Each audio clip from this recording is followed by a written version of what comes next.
Greetings and salutations. I'm the fallen angel Christopher Daniels. This is NXT superstar Dexter Loomis. This is the former intellectual savior of the masses, now known as Aaron Stevens, your NWA third-degree national champion. Hey, this is Big Sexy Kevin Nash. Yes, it is I, Big E, but more importantly, it is you, the people of YouTube. You are watching Good Mic Work Commentaries, the work of a hard-working fellow by the name of Greg Morgan, 10-year veteran here on the YouTube scene. You know, this guy who runs this YouTube channel, he's a 10-year YouTube vet. I know you've been a fan for like 40 years. I've only been doing it for 30, so I guess we're fans together there for 10 of it. This is Darby Allin, and you're watching the Good Mic Work Commentaries. Good Mic Work Commentaries. Good Mic Work Commentaries. Good Mic Work Commentaries. Yeah, you better watch this channel. You better watch all the videos. Check out Good Mic Work Commentaries on YouTube. Check them out. If you don't, we're going to have a problem. You're welcome.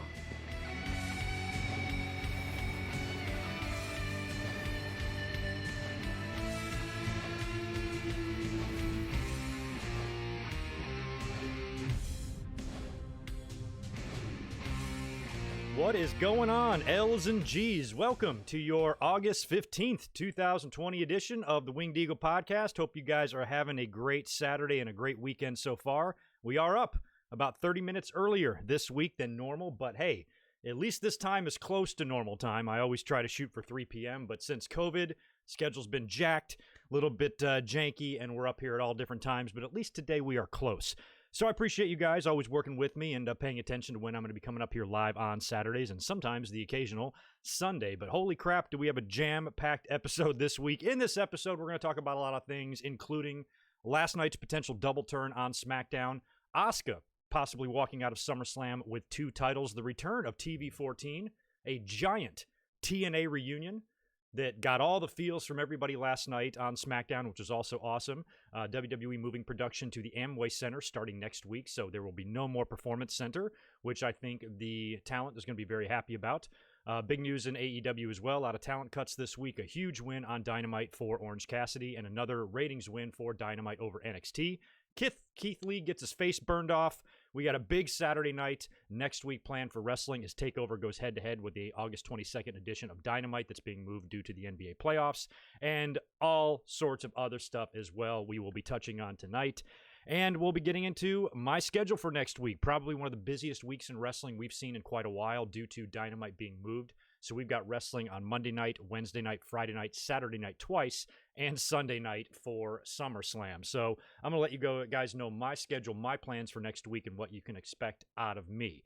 And other than that, just going to shout out the patrons here, and we're going to start getting into wrestling news, and then we'll probably do what we did last week. Open up with SmackDown this time, preview Monday Night Raw, and then wrap up business with the Wednesday Night Wars. Thank you to everybody that is already here. Good to see you, How Wheezy and Trey and Real American, and Richie and JJ, Sam, Ben, Chris, Big J, Zane, Jet the Hawk, Barry MK, what's going on? Andrew, William, let's all wish the other moderator, Devlin, a happy day. He just DM'd me a minute ago on the Twitter saying that he will not be here today because he was off buying his new car. So good luck to him. And Mike, Joshua Aparicio, Vincente, Madeline Feebush, good to see you as well. Glad there is a good chunk of people in here because we have no shortage of stuff to talk about this week. Let me let you guys know what's going on next week because next week's loaded. Starting Monday night, of course, as usual, every single Monday night. After Monday Night Raw, I'll be up here for a full show review. And then there will be no Winged Eagle next week because next Saturday we've got 2 big shows going head-to-head, TakeOver and Dynamite. By the way, can I be heard? Yeah, okay, I'm alive.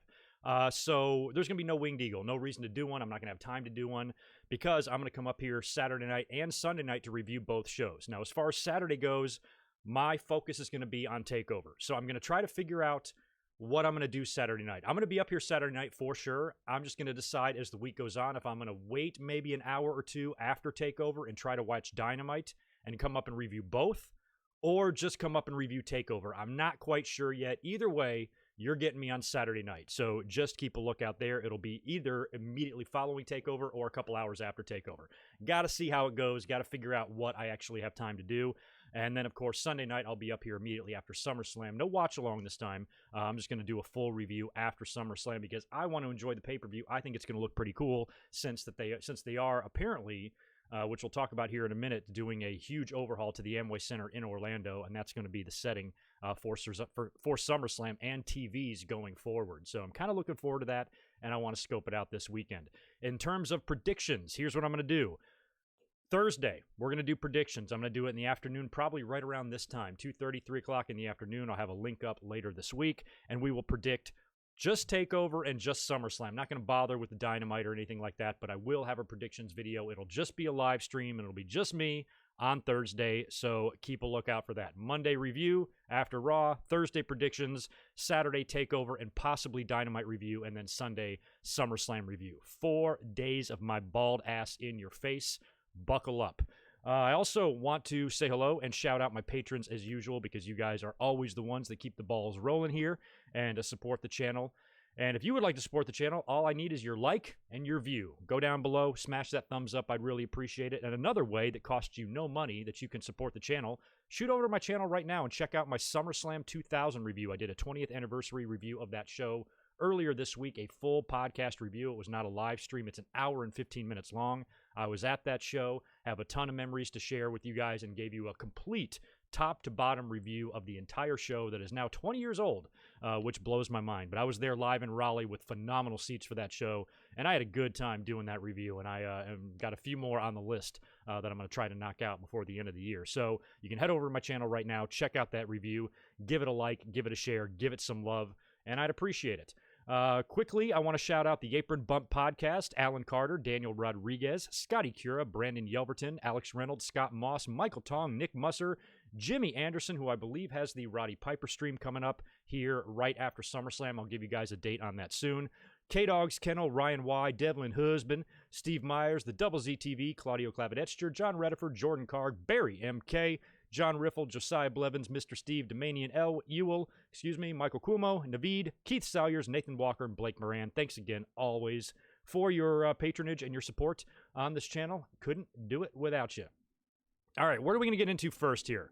I guess we're going to start with the wrestling news, and I think the biggest news is about WWE moving production. I think this is great. I think for the talent anyway, I feel like this is like leaving and moving out of a studio apartment and moving into like a 10-bedroom mansion or something. I would imagine with all the talent there, 3 shows worth of superstars and staff and production and all of that crammed into that little performance center. Not that it's little, but it's little in terms of WWE scale. I would imagine it's just really cramped, you know, and there's just not a whole lot of room to do stuff and everything. So the fact that the Amway Center is closed for the rest of the year, WWE, I guess, has made some sort of a short-term lease, and they're going to kind of treat the Amway Center like AEW treats Daly's Place, and I think that's going to really help. Now, there was a whole bunch of news that came out about this yesterday, and I want to credit WrestleVotes, who really broke a lot of this story, and they did this by tweeting on Friday. The first tweet that alluded to this, and I quote, "As part of WWE's new long-term residency at the Amway Center, a new interactive experience will be introduced with over 2,500 square feet of LED boards where fans will appear live on the show, hosted by superstars and legends. Applications to appear on screen will be open next week." So that's something I'm even going to take a look at. I don't know, maybe it's something I could get in on. I have no idea. I want to watch the show and do a review on it on YouTube, but if there's a way to plaster my mug up on SummerSlam, I'm into that. So we'll monitor that situation, but that might be kind of interesting. We talked about this right when COVID started because there was so much speculation on what WWE can do, what wrestling can do, what sports can do with no fans. And I remember tossing out the early idea, like the first week, I'm like, do you think they do virtual fans, or at least maybe not virtual like a bunch of Zoom calls, but just maybe like an LED screen of like fake fans, fake cheering. And a lot of people are like, no, that'll never work. But now it's been so many months and there's no end in sight here. WWE, I guess, has been working on the side, probably not letting us know about anything, trying to come up with a different way to produce, and they have now constructed some things and made some ideas. And apparently, you know, there was some also some footage tweeted out by a local newsman in Orlando who was outside of the building when all of the WWE production trucks showed up. So it looks like they're really unloading a lot of stuff there, and I think it might look pretty cool. I mean, it's never going to be as awesome as having, you know, 15,000 people in the arena, and wrestling will never be the same until we get back to that.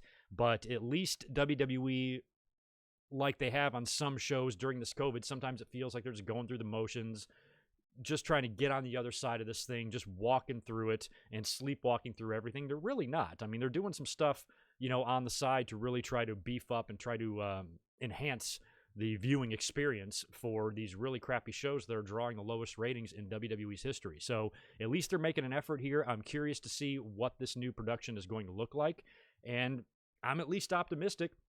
WrestleVotes went on to tweet later on in the day that there is a strong sense of enthusiasm at the Performance Center. All TVs after this coming Monday's Raw will indeed be live from the Amway Center in Orlando. So Raw will be the final show at the PC, unless they go back there, here, and there. Maybe they keep Raw Underground there. I would say not. I'd say that would probably move to Amway as well once that gets going next week.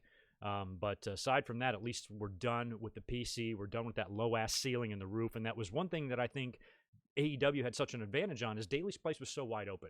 It was so big, so open. You even had that big, beautiful sunset in the background on Dynamite, which I thought was just an extremely pleasant feel. And, at least makes it better. And they have more room to move, more room to spread their wings. And I think the Amway Center is going to allow WWE to do that now that they're in an actual arena, a big, giant stadium there. So that's going to be fun to see what they do. I'm excited for that. As we're going to talk about here later on, we had a big return, controversial return on NXT this past Wednesday night. They were doing the triple threat to have another entrant into that ladder match at TakeOver, and it was going to be, and one of those participants was going to be a mystery man. That mystery man turned out to be Velveteen Dream, and we're going to talk about all their NXT results here in a bit. But he's back, and there was immediately a whole bunch of backlash online, and I got to be honest with you, I don't think they should be bringing him back. I think it's a little bit fucked up based on the allegations. And, and if he's innocent, sending nudes to minors and things like that, the evidence was pretty overwhelming against him. And if he has anything that will exonerate him or, prove his innocence or clear his name or whatever you want to call it, he should be coming forward with that. So I don't know what WWE knows internally backstage, why they're letting this go, or if he's just one of those guys that WWE sees so much potential and value in, they don't treat him like everybody else. And WWE has a long history of doing that. If you get in trouble, it really does depend on your spot on the roster. And maybe WWE feels like they've invested so much into this kid. Didn't he have like a tough enough tryout or something like that? He's super young. I know he had some early maturity and attitude problems that they're slowly trying to work through and mature him. And he's phenomenal in the ring. He was a great character. Everything about Velveteen was great. These allegations really depressed and disappointed a lot of us because we all saw superstar potential in this guy. But when something like that comes out, it's absolutely disgusting, and it's really hard to justify bringing him on TV. And there's other situations, too, with Matt Riddle and stuff, but that's not the same. This is real gnarly, and I'm surprised that he's back. I don't feel very good about it, to be honest. I was a huge Velveteen Dream fan before any of this happened, but I don't think I'm ever going to really look at him the same again. And it's a pretty good illustration of how WWE really does play unfair. They treat people differently, and if it's best for the company to sweep something under the rug, that's what they do. And Randy Orton was a good example of that. They even brought that up on TV recently, the past couple of weeks on Raw, when Drew McIntyre says, you should have been fired a bunch of times. All your drug suspensions and all your attitude problems and the bullshit you did, you had like 4 suspensions and somehow managed to not get fired. There's some guys that are above the law, and that's just the reality of it. And life is life, And I saw last night, too, after Smackdown, we had that Naomi deserves better hashtag again. I'm like, look, I appreciate the love for Naomi. I love her, but people get what they get. It has nothing to do with what they deserve. And that's just not life. Life is unfair and life is bullshit. And this is a pretty good example of that. You have great, hardworking people that are just let go and cast aside on April 15th with, 35 other people. And then you have people with serious allegations on them being brought right back into TV in major matches. And now Velveteen is set up for a big match next week on NXT against Finn Balor. That's going to be fun. And I hope Balor beats him. But anyway, I want to read you one report that I received via email from Fightful Select on Velveteen Dream's return and some potential heat that he does have backstage, which I can imagine. And this is the report that they had put out on Select. The return of Velveteen Dream was kept very private, and most wrestlers only knew about it in the minutes ahead of the NXT show in which he performed. There has long been significant heat on Velveteen Dream for behavioral issues and what is perceived as preferential treatment in multiple situations that would have had most anyone else fired. That's just what I talked about a minute ago. This was also the case with his return. WWE have not provided any update on disciplinary action towards him for any incidents or accusations, and Fightful contributor David Bixenspan has been looking into his car punching incident, which has some unique snags to it. Now, I can't remember. I remember hearing that story originally, but I don't remember what he did. So, again, it goes back to some of his behavior problems and his maturity problems. So it's not just limited to, these photos and this contact with the minors and stuff. He's just also done some other shit, which when we were all, ages 18 to 24, I'm sure we all did some pretty dumb shit too. But there has to be a line there, and Velveteen Dream crossed that line. So I need more information, before I'm ever going to accept him being back on TV or really care to see him, to be honest with you, because I just don't think it's right. But anyway, he's back, and we'll talk more about him later on. There have been some departures, some good departures, AEW talent cuts. They let go Jimmy Havoc, who just seems like a complete fucking hot mess. I've never liked him from day one. Heard a couple of stories about him at one point, and I was like, oh, he just looks awful. And his weird-ass hair, he just looks like a fucking dumbass. And then, of course, he has had some pretty serious allegations brought upon him as well. AEW suspended him, and during the week, this few days ago, they officially released him along with Bea Priestley and Sadie Gibbs. Now, in terms of Priestley and Gibbs, their release was most likely done to their inability to get into the country from the UK and travel issues and things like that, so AEW kind of had to cut him loose. Havoc was likely not going to be brought back anyway, right? So they just cut him loose. That was the right decision there, and I'm not going to miss him. I was never a Jimmy Havoc fan, so good riddance. Speaking of AEW, I just want to mention this because, again, we'll talk about this here in a minute on Dynamite, or when we get to the Dynamite results. Did you guys see the post by Randy Orton? He is awesome. So Randy Orton, and just more Randy Orton is awesome news.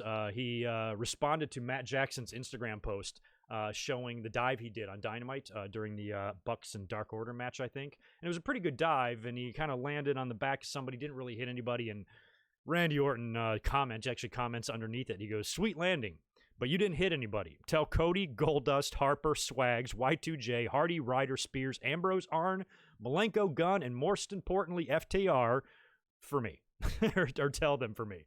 That was pretty funny. So Randy Orton just gives no fucks. I love that he kind of interacts with those guys a little bit. He even put over, or sort of put over, the Talking Shop of Mania show from a couple of weeks ago. Orton, I like his persona on social media. I like his persona on TV. He really is one of my favorite people in wrestling right now, not only because of what he does in the ring, but his attitude and his personality outside of the ring. He's almost kind of turning into like what Batista became. I started really respecting Batista a few years ago when he called out Stephanie McMahon. I'm like, he doesn't give a fuck. He doesn't need anybody. He doesn't need the WWE. He's made his money. He's a movie star.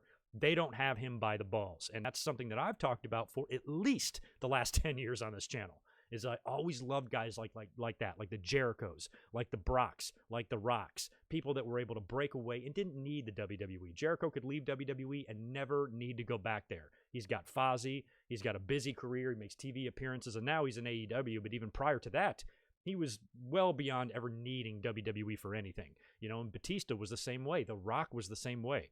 And Randy Orton, even though he's still there and in the thick of things, Randy Orton's already built his legacy. He's untouchable. WWE's never going to fire him, let him go, discipline him in any way, unless, of course, it's something serious like assault, drugs, serious crimes. But in terms of running his mouth on social media, Randy Orton literally can probably say whatever he wants. What are they going to do to him? Admonish him? I love that he's in that position that he can just play around, talk to the guys in the other promotion and shit like that. It kind of makes me wish, well, no, it doesn't make me wish because I think it would have ruined wrestling, but we all can agree that if internet existed back in the Attitude Era or during the Monday Night Wars, to the degree it does now anyway, social media and Facebook and Twitter and YouTube and shit like that, it would completely kill it. But there are a couple of bright spots there, and I think it would be really fun to see some of these wrestlers, like a Kevin Nash, like a Shawn Michaels, tweet back and forth to each other after Raws and Nitros and stuff. Probably would have been pretty fun. So anyway, I just wanted to include that in the news that I love Randy Orton. Some just kind of minor news here that I thought was interesting because I totally forgot this guy was there. But the Observer is reporting that Adam Pearce is writing 205 Live along with Mick Foley's son, Dewey. We all remember Dewey from Beyond the Mat, and he's a grown man now, and I had almost forgotten that he's there working as a writer, and he's been there for quite some time. And I guess Mike Bennett let it slip or said something in an interview back in May alluding to the fact that Pierce was in charge of 205 Live. It's kind of his baby. So Pierce and Dewey Foley are apparently completely in charge of that brand, and I haven't watched it in forever. Maybe I should. I don't know. Other than that, I didn't have any other news that I thought was worthy enough to really get into, aside from, just the Amway Center stuff, the SummerSlam preview, Velveteen coming back, and stuff like that. So I don't think that I really missed anything that important. There was plenty of other stuff I could have talked about, but nothing I think that any of you or me would even really care about. Let me cruise back over to the chat, make sure nothing's going on over here, and then we'll get into Smackdown. I know I got at least a super chat or two in here. Good to see you, Jimmy Anderson. Appreciate the awesome super chat. Greetings from across the pond, and I hope you're doing well. Thanks for stopping in. You got another one here. It would be awesome watching do a live reaction on a screen in the arena live during the matches, Greg. Yeah, I mean, that might be fun. That's why I might at least look into it. I don't know. I worry how it's going to look. I think NBA has done something like that. I think it's the NBA, right? They did some, basically just looked like a million Skype or Zoom calls surrounding the ring or the arena there. It's odd, 8 months ago you would have proposed a concept like this. We would have all thrown up at it, but now it's like, shit, this is like the new reality. Like, we're in this new, to me, there's no more saying like, oh, when COVID is over, there's no more saying that. It's not going to be over. It's here, and our lives are different. They're going to forever be different. And I think it's going to be a long time before we actually get a packed arena again. I think the Amway Center and WWE moving over there is going to be one step closer to like some sense of normalcy. And if fans are slowly allowed back in a social distancing measure, you've got an arena big enough to where you can bring them in. Japan's been doing it a little bit. AEW this past week on Wednesday night had a few select fans spread out throughout the arena. So it's going to be kind of a slow, gradual thing. But now WWE is in an arena big enough to where they can actually do that. But still, to get us back to where we were prior to COVID, I still think we're a very, very long way away from that. So it's kind of depressing. Fightful, speaking of them, they had tweeted out something really interesting yesterday. AEW has done more COVID-era shows than non-COVID-era shows. I mean, how depressing is that? When did Dynamite start? Back in October, and then we got hit with COVID around March. And so now, they've surpassed that. We've seen more shows in the COVID era than we did with fans in the arena on Dynamite. Oh, that's depressing, man. That is so depressing. I mean, I think it really hurt their momentum a little bit. I mean, they're still staying strong. They're still whipping NXT every week and shit, but they were rolling, man, and the fans were there, and the fans were active and participating and enjoyed the show, and they seemed to have a lot more, kind of like energy to them than some of the Raw and SmackDown crowds. And then COVID came and boom, stopped everything right in its tracks. Sucks. Absolutely sucks. But anyway, let's cruise in to SmackDown now. I want to talk about that first since that's kind of fresh in my mind. I watched that last night, and it was a loaded show. They packed a lot of stuff into this 2 hours, and it was a really interesting finish and a really interesting closing to the show.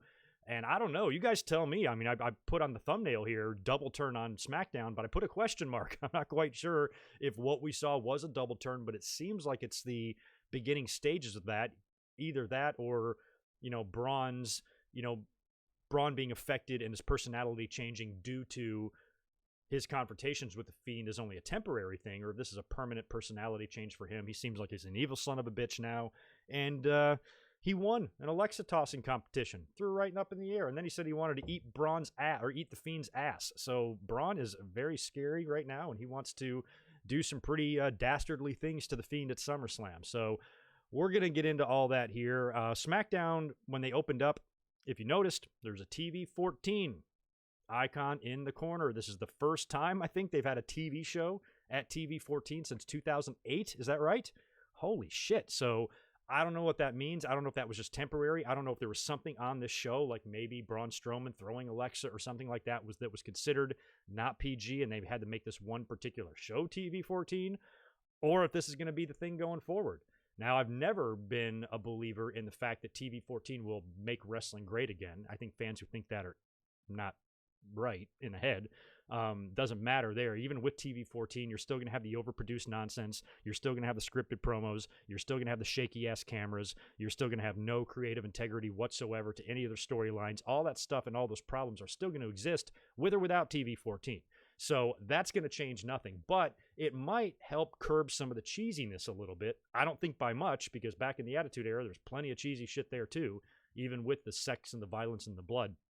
So I personally, as a fan of 40 years, don't think changing to TV14 will affect the product or ratings at all.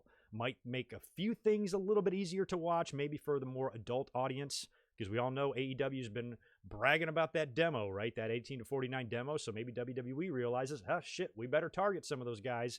And making the show TV14 might help with it, but it ain't going to fix anything. I just think it's not something I got excited about at all. A lot of people were very excited. Holy shit, back to TV14. It's not going to matter.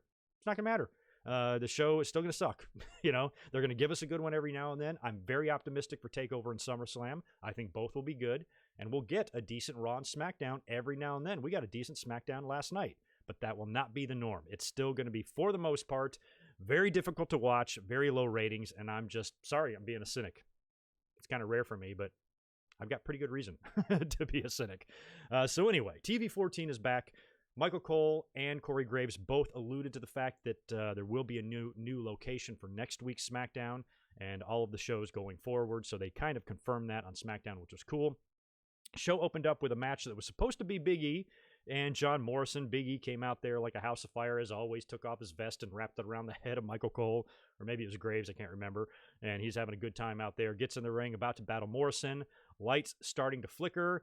One Retribution member shows up on the apron, clearly a woman. Not sure if it's Vanessa Bourne, Chelsea Green, or whoever, but she's up there. And then they're surrounded by a lot more members of Retribution. And if you notice, they weren't 5'5" this time. And I said that last week. I said that it was so weird that all those little guys got in the ring, and it almost made it seem like WWE was deliberately trying to make them look little.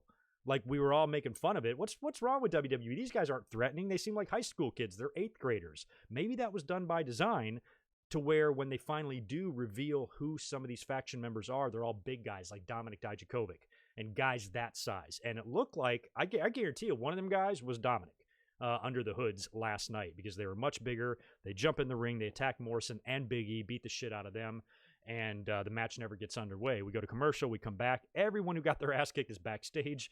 Funniest part, you got Morrison and Big E kind of sitting next to each other. You know, they were in the match, and Miz is apologizing to Morrison. He goes, dude, I'm sorry. I was on the phone with Maurice. The pH in her bidet was wrong, which I just fucking laugh so hard.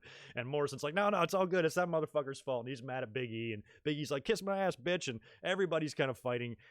Corbin walks in, King Corbin, and says that, he can lead everybody to safety. Everybody just get behind him, and he'll take care of Retribution. What a douchebag.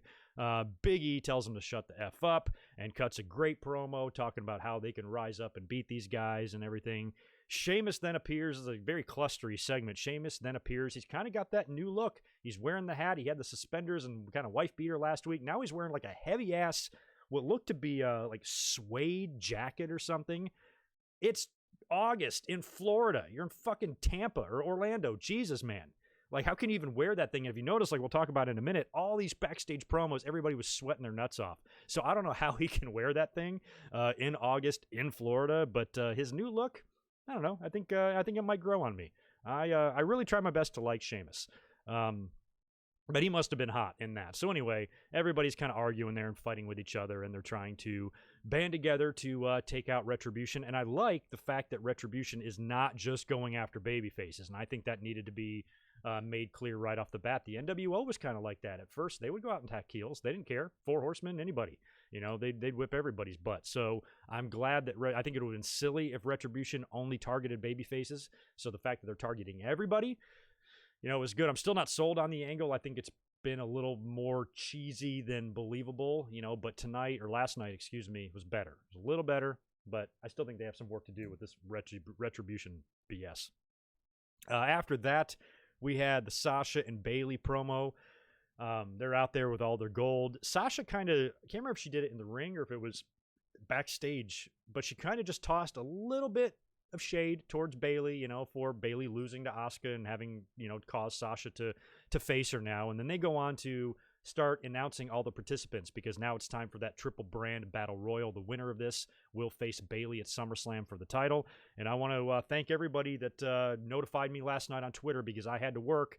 And you guys said what I predicted came true. We talked about this the past couple of weeks. As soon as Asuka got really screwed over and Bayley attacked Kairi Sane, and she was the reason that Sasha won the title, I'm like, holy crap, Asuka's got an axe to grind and a bone to pick with both of these women now. So who's to say she doesn't go into SummerSlam and beat them both? And last week when they announced that triple brand battle royal, I'm like, there you go. All three brands are involved. Put Asuka in it. Have her win it. And that's what she did. Very cool, though, when they're announcing the participants. Sasha and Bayley have got their little cue cards out. And they're announcing a few girls, and then they get to one. I think it's Bayley, and she's like, wait, this can't be right. Hey, I think we got the wrong cards. I think we got the wrong cards. This can't be right. And then Asuka's music hits. If there would have been an audience there, I think that would have been a pretty awesome pop. I love to see that, because I am Team Asuka. She's my favorite in the company, and I was so stoked to see this. Now she gets in the ring, and there's some pretty good competition in there. You know, you got Shotzi and Tegan from NXT. Shayna Baszler is also in there from Raw. A lot of the top females from SmackDown as well. Dana Brooke is in there. Bayley, incidentally, was wearing a Dana Brooke t-shirt, which was kind of cool. The final three are actually Dana Brooke, Asuka, and Shayna Baszler. Holy shit. Dana gets eliminated. I think Shayna's trying to choke her over the top rope. And then Asuka comes and hits her with the ass smash, and Dana goes flying, leaving Asuka and Shayna in the ring. This is the match that I thought we were going to get at SummerSlam for the title. We get it here instead, kind of, and much to my delight, because I was worried Asuka eliminates Shayna Baszler. She does it in pretty cool fashion, too, because Sasha and Bayley are on the outside of the ring. Asuka gets dumped over the top rope, and she lands on the apron, and then she takes them both out with like a running knee, and Sasha and Bayley are both on the floor, and then I think Shayna pushes Asuka off, and she lands on them. So she's been over the top rope, but she's not touching the floor because she's standing on Sasha and Bayley. And then she gets back in the ring, gets back up on the apron, and Shayna goes for the Kirifuda clutch.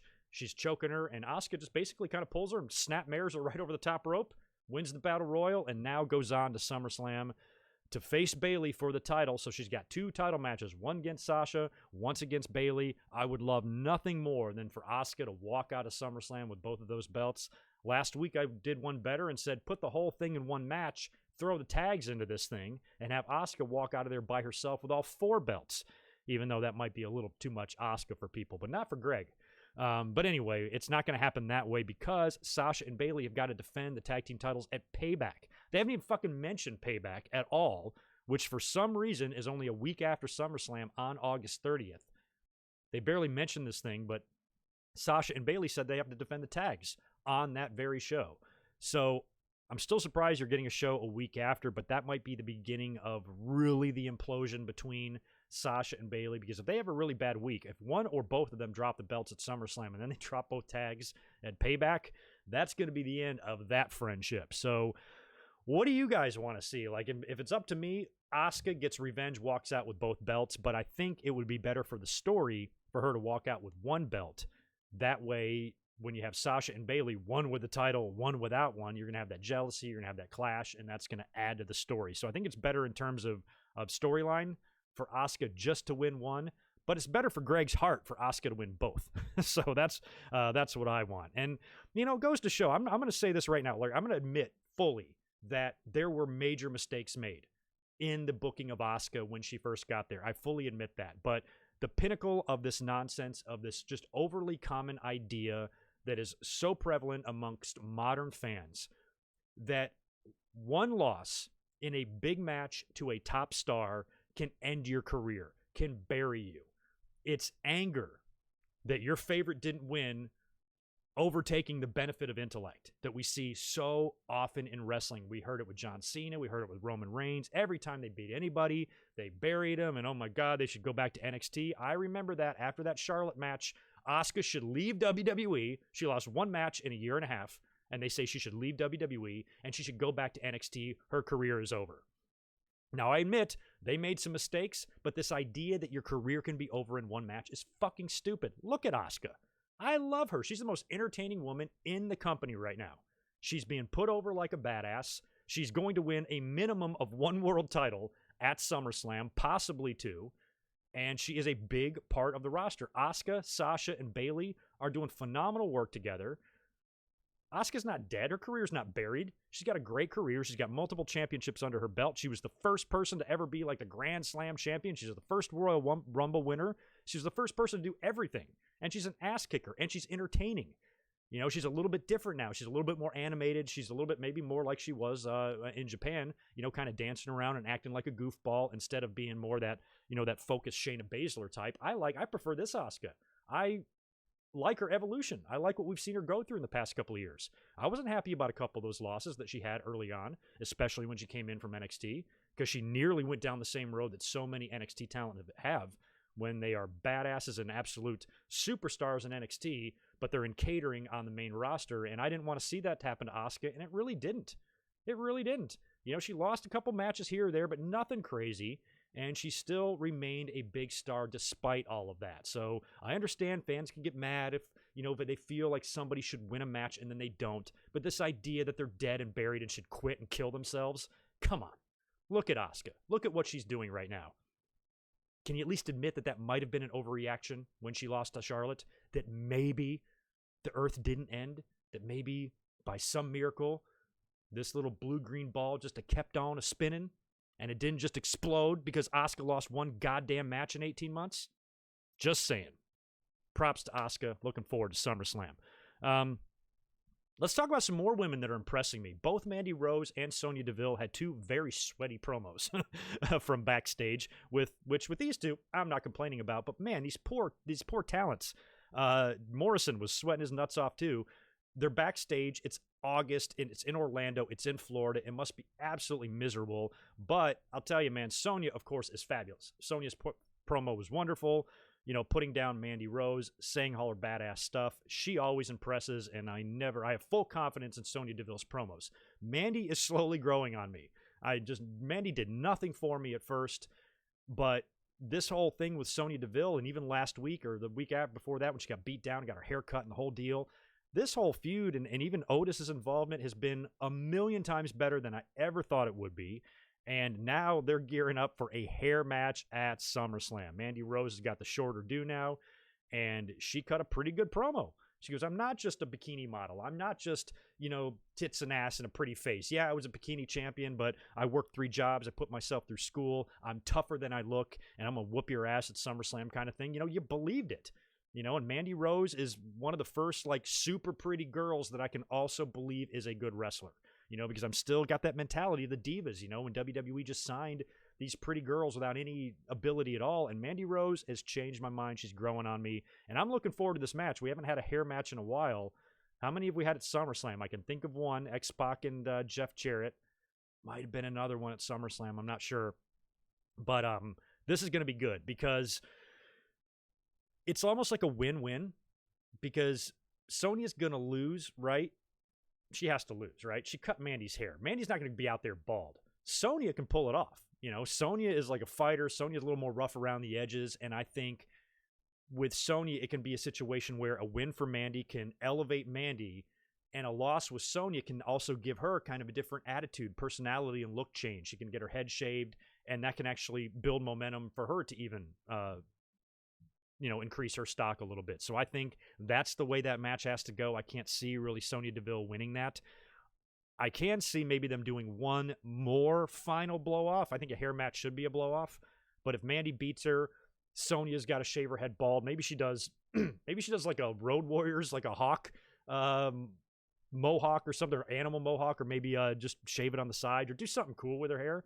Maybe she does that, and then they do one final match on SmackDown where Sonya beats Mandy, gets the revenge, and both ladies hold big victories over each other. And it's 50-50 booking, but at least it will, you know, kind of end that feud finally, and Sonya can maybe go on to do something more important like challenge for a title, which is what she should be doing by now, based on how good she is. So my early prediction here is Mandy's beating Sonya Deville. I can't see any other way for that to go. We had Sheamus defeating Shorty G with a bro kick. Not much to say about that match. Shorty G did a promo too with Matt Riddle earlier on. He kind of apologized to him for interfering in his match last week because Baron Corbin's got this King's Ransom stuff. And yeah, I thought the same thing, Ray. She'd look like Serena. So he's got this King Ransom stuff, and Shorty G interrupted, and Matt Riddle beat the crap out of him. So he kind of came to apologize. Like, look, man, I got a family. I got 3 kids or whatever. Money like that goes a long way for someone like me. I'm sure you can appreciate that. And, Matt's, kind of laid back about it. Matt even asked little Kayla if he could call her bro. Got a kick out of that. But next up on SmackDown might have been the highlight of the night for many people. Holy crap. All of a sudden, they just cut backstage to AJ Styles, who's sitting there with Joseph Parks. Now, we know Joseph Parks has been in WWE working as a backstage producer and agent, but we haven't seen him at all on TV, maybe, except for a couple of glimpses of him. And for them to do a segment here with AJ Styles and Abyss, holy crap, on WWE TV, who would have thought they would ever see that? So just that little cut back, to backstage, then they fade to black, go to commercial, they come back. AJ Styles is coming down to the ring. He's got Joseph Parks with him. Graves and Cole don't know who he is. They say, who is this guy? And I was under the assumption that he would probably just be brought in under a different name, a new character type of thing. But AJ refers to him as Joseph Parks. He grabs something out of his pocket. Hey, here you go, Joseph Parks, or he gives him something. Forgot what he said, but he referred to him as that name. I would love to see more of him because he's so animated in his great facial expressions. And, of course, all of the wars that AJ and Abyss had in TNA, some brutal ones, too. All of their history in TNA, to see them like in a WWE ring, it was surreal, and it was cool, and it was awesome, and I loved it. Now, AJ, he's got this whole chart out. He's got this whiteboard and shit, and he's going to reveal the phenomenal Intercontinental Statistics System, or PISS, PISS.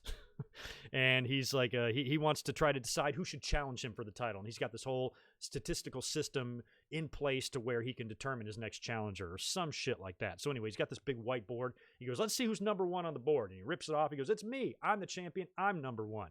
And I guess underneath him are going to be all of the worthy challengers.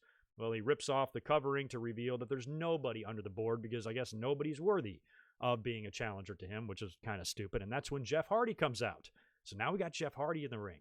Jeff Hardy, AJ, Abyss. Talk about piss in my pants. That's pretty cool. So Hardy comes out. He's basically there to plead his case, why he should be the challenger for the Intercontinental title. AJ, I love it when heels do this. He kind of goes on to respect him a little bit, talks nice about Jeff. Jeff, I've known you a long time. We go way, way back, obviously referring to TNA and some of the wars they had there. And he says he respects the hell out of him. And when it comes to getting a title match, hell no. And then swerves him with the big hell no. Hardy then jumps him, kicks his ass, throws him out of the ring or whatever, and grabs the permanent marker. I guess it's permanent, I believe, and writes his own name on the whiteboard. I think AJ tried to wipe it off, but it's permanent marker. So that match is now set, and it's not set for SummerSlam, right? Correct me if I'm stupid, but I've got it written down for next week's SmackDown Intercontinental title match, and that'll be the first show at the Amway Center. AJ Styles defending against Jeff Hardy. I would have loved for this to be added to the SummerSlam card because, like I talked about in my SummerSlam 2000 review from last week, the Intercontinental title and SummerSlam to me goes hand in hand, dating all the way back to those early days. Warrior beating Honky, Kerry Von Erich beating Perfect, Brett beating Perfect, Bulldog beating Brett. All those great matches in those early part of the SummerSlam years for the Intercontinental title. Diesel losing to Razor. So many good matches. Ladder match from 95. I would love to see one featured on SummerSlam, but it's on next week's SmackDown instead. So I'm wondering if they do something and then add it last minute to SummerSlam and we still get the Jeff Hardy AJ Intercontinental title match, because I think with that, if they were to do that match at SummerSlam and give those guys 21 minutes, I would not care who wins. I would not care who loses. I would just be happy that a classic, good Intercontinental title match between 2 Hall of Famers took place at SummerSlam. That's all I want. Just the old school kid in me, So I'm kind of hoping that happens. I don't really know if we're going to see a title change next week on SmackDown or not. Maybe they want to kick off the weekend right with a big title change like that, and maybe they do the rematch on SummerSlam 2 days later. Could be. I don't know. But this little program kind of seemed like it came out of nowhere. So since Hardy showed up just this week, yesterday, said, I want a shot at the title. They do the match 1 week from now, and then he wins the title. Oh, that's pretty fast. So I think that maybe it gets slowed down a bit, and maybe there's a chance we still do get that match at SummerSlam. But I'm going to go through the entire SummerSlam card here in just a minute, so stay tuned. As soon as I'm done with these SmackDown results, I'll cruise back up here because I think I got another Super Chat or two that I need to answer. Next up was another interesting match. We had Grand Metalik taking on Shinsuke Nakamura. Now, the Lucha House Boys have been kind of insinuating that they want a shot at the tag team titles, feuding a little bit with Cesaro and Shinsuke. The match is going on, and Cesaro and Lince Dorado are at ringside. And Lucha House Party's music hits, and out comes an absolutely jacked Kalisto. Holy crap, has this guy gotten himself into good shape? He's been off for a few months, and of course, everybody's stuck at home with COVID, so he has just decided to work out 24/7. He looks great. He looks ripped. Dude had an 8-pack. My God, looked amazing. It was enough to distract Shinsuke and Cesaro, allowing Grand Metalik to get the win there. And Grand Metalik got a pinfall victory over Shinsuke Nakamura, dropping the big elbow on him. So that was pretty awesome. And the final match of the night, they redid Big E and John Morrison again. I kind of skipped through this match, just watched a little bit of it. Big E did get the win, which was good. And that left us with the main event segment. So after Big E beat John Morrison, went to commercial, we come back. Braun Strowman, a bald Braun Strowman, as you see here on the screen, has debuted. He looks somewhat like the Big Show. He looks someone like Michael Elgin. He looks like Tommaso Ciampa is allergic to peanuts. There's a lot of things that he looks like. Looks very bizarre with the bald head, but he's very, very evil now. And all of a sudden, he's in the ring, and he said, "I told you that when I emerged from that swamp, I would be the most evil son of a bitch you've ever seen." Maybe that's why they had to be TV-14, because he said bitch on TV. I don't know. And then he goes on, and this might be it too. He goes on to say that at SummerSlam, he's going to rip the Fiend limb from limb, and I'm going to eat your entrails. I'm going to consume your entrails. So I guess he wants to eat the Fiend's ass. I don't recommend that. I think there's easier ways to injure him than having to eat his ass. But that's what Strowman wants to do. It almost looks like now he's the aggressor. He's calling out the Fiend. He wants the Fiend to come out. And, now he's hunting him, which is weird. And you kind of wonder, like, okay, what are they doing here? And that's when Alexa Bliss comes out. Her music plays. She kind of waltzes down to the ring. And I got to say, I like Alexa since she was Claude. I like her. She did a backstage interview earlier on Smackdown. She talked a little bit about her relationship with Braun Strowman. She's good in this. Like, Alexa was just kind of, so cutesy and pretty. I just didn't see her doing anything, like, really seriously emotional or serious at all. And I think that this is all, she's been a good addition to this, I will say. And she talked about their relationship and how they were friends, and then they were best friends, and then she was asked if their relationship got romantic, and she was like, well, it could have been, and she kind of said that there was a chance for that, and talked about how close they were and how she doesn't understand why last week Braun said he didn't care about her or whatever. So she now comes out to the ring, and she goes, Braun, I need to have a conversation with you. He won't even look at her, which was kind of cool. He just stared straight, because, he probably felt like if he looked at her, it might break him or something. So he just did not. He refused to look at her. He would not engage at all. And he says, that he basically was super pissed at her just for using him. You never cared about me. You just thought you could lead me around anywhere by my beard and make me do anything you want, have me wrapped around your finger, and I'm my own man, and I'm not like that. So he basically feels jaded or wronged by her in some way, that maybe she used him, and basically tells her to get out of his ring, get out of the ring. And then Alexa, who just seems fearless now, I mean, if she's been kidnapped by the Fiend for 2 weeks, she probably can handle herself, and she just straight up slaps Braun Strowman. Now, that was clearly an edited slap. They added the little smack mark in there because I don't think she would have been able to connect that hard with him. Hear a really loud slap on camera there, and that's when he just grabs her and picks her up and presses her up in my favorite image of the year. Besides Edge, Edge coming back at the Royal Rumble, and that look on his face of that just sheer awe and, amazement, to me is tattooed on my brain until the end of time, and nothing will ever top that.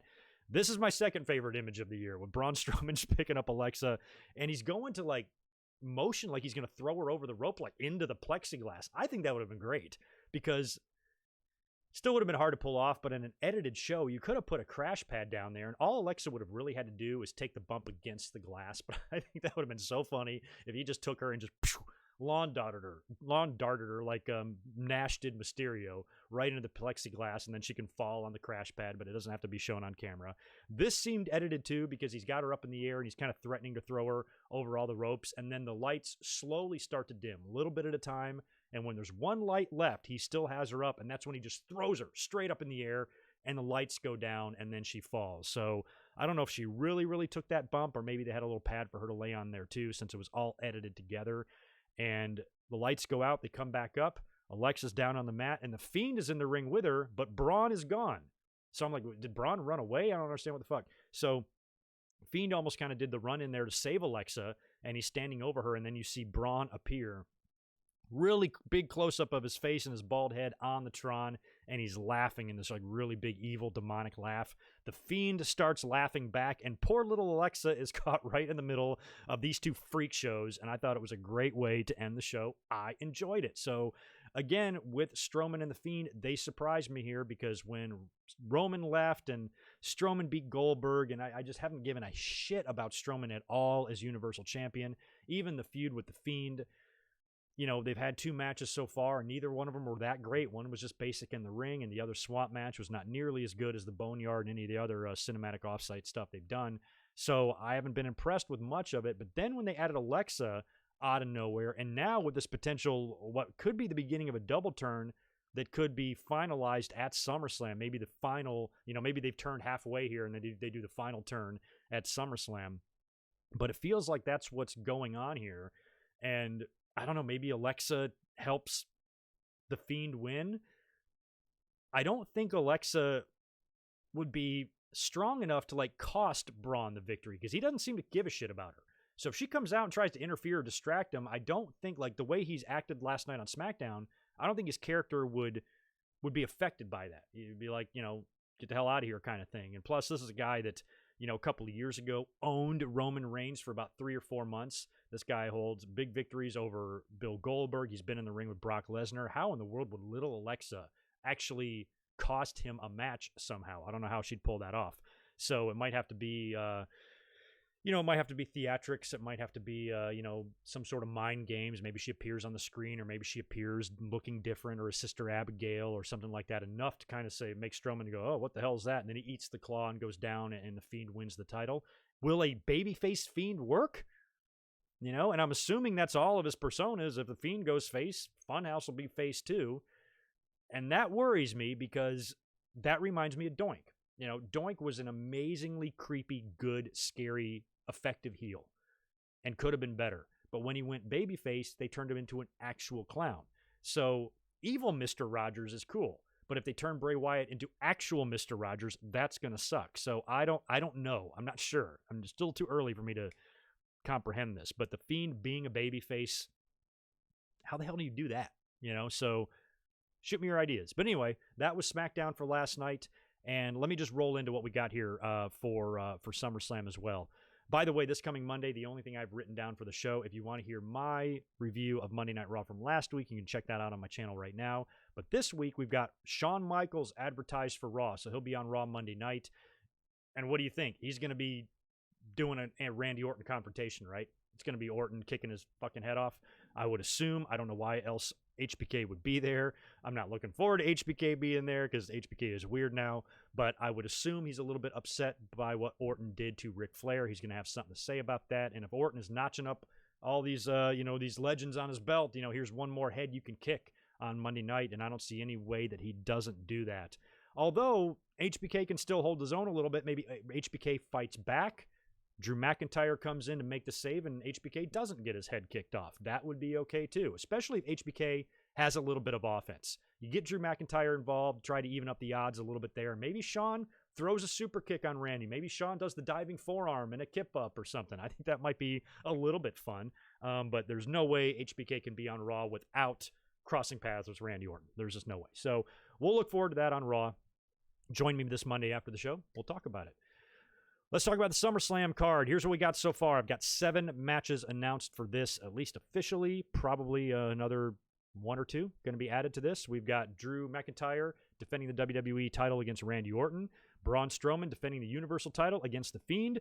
The Street Profits defending the Raw Tag Team titles against Andrade and Angel Garza. Apparently, Montez is going to be at that match. I think he's still going to be sick from the poison, and they're probably going to drop the belts there. But we'll talk about that on Thursday during the predictions. Apollo Crews defending the U.S. title against MVP.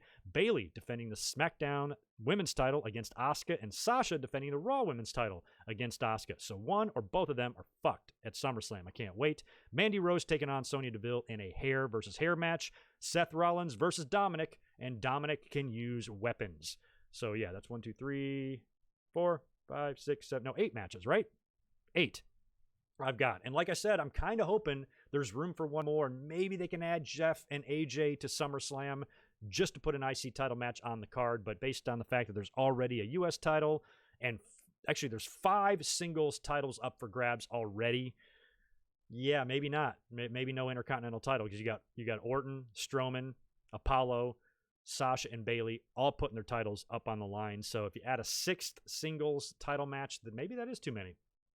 I stand corrected. So maybe no IC title match this year. That's a shame. So that's what we got for SummerSlam so far. Let me cruise up here to answer some of these super chats. If you guys can do me a favor and smash that thumbs up, since we have a somewhat decent audience this week. We've definitely seen worse, at least in the last couple of months. So help me out with that. Smash them thumber uppers. Michael Kumo, good to see you. Appreciate the $5. Having Braun talking about tossing salad isn't my idea of good TV 14 automatically. Me neither. That's what I was saying. I don't know what he was even talking about. He wants to eat his entrails. What the fuck is going on? Stone Cold 10X, appreciate the $2. Rock lost to Austin twice at WrestleMania. He wasn't buried. Exactly. But then again, those type of fans didn't exist back then. Well, they did, but they just weren't as vocal and not nearly as stupid. You know, I was a young fan once. I did plenty of marky things, but I was never that stupid to think somebody was buried because they lost one match. That's the shit you see now. You know, John Cena won. Oh my God. So yeah, I'm sick of that crap. Look at Asuka. Look how good she is. Buried my ass. Let me see. Michael, I got another one from you, right? Yeah. Thanks again, dude. 5 more from you. In the early years, 2 was rare to have an IC title not change hands at SummerSlam. Yeah, I know. The first time it didn't was 93. Perfect Shawn. I thought there was going to be a title change. I remember that year being so pissed that Perfect didn't win the Intercontinental title. I think Diesel interfered and Shawn got the win. But I'm like, oh, what a great, comeback story for Perfect. Winning the belt 2 years after, the same place he lost it to Brett. So yeah, in 88, it was Warrior over Honky. In 89, it was Warrior over Rude. So Warrior won the title 2 years in a row at SummerSlam. 90, it was the modern-day Warrior winning over Perfect. And then the next year was my favorite Intercontinental title match of all time, Brett and Perfect. The year after that was Brett and Bulldog. So that was, for 5 years straight there. And then finally in 93, it did not change hands. So I miss those days, and I talked about it in my SummerSlam review from last week for 2000. I didn't like those days of the Attitude Era with the Intercontinental title being defended in a mixed tag. And I just hated that, being on Val Venus when you had guys like Eddie and Benoit and Jericho all in the same company. You're putting it on Val, what the F? So there have been plenty of times in history where what they've done with the Intercontinental title has not pleased me at all. But I can understand why they held it off on this one. Like I said, unless they add one last minute, but based on the fact that we got all these single matches already for titles, probably not. Let's move in now to Wednesday nights. Wednesday was fun this week. Again, I still think the week before was a little bit mo fun. These shows were not as great as the week before for either show, and both ratings were down pretty significantly. However, it was still a pretty dominant win for for AEW in the ratings. Their final rating came in at 792,000 to NXT's 619,000. So pretty sizable gap there with AEW. And of course, they murdered them in the demo again. And AEW even beat Raw in that coveted demo. That's crazy. Now, I can't wait until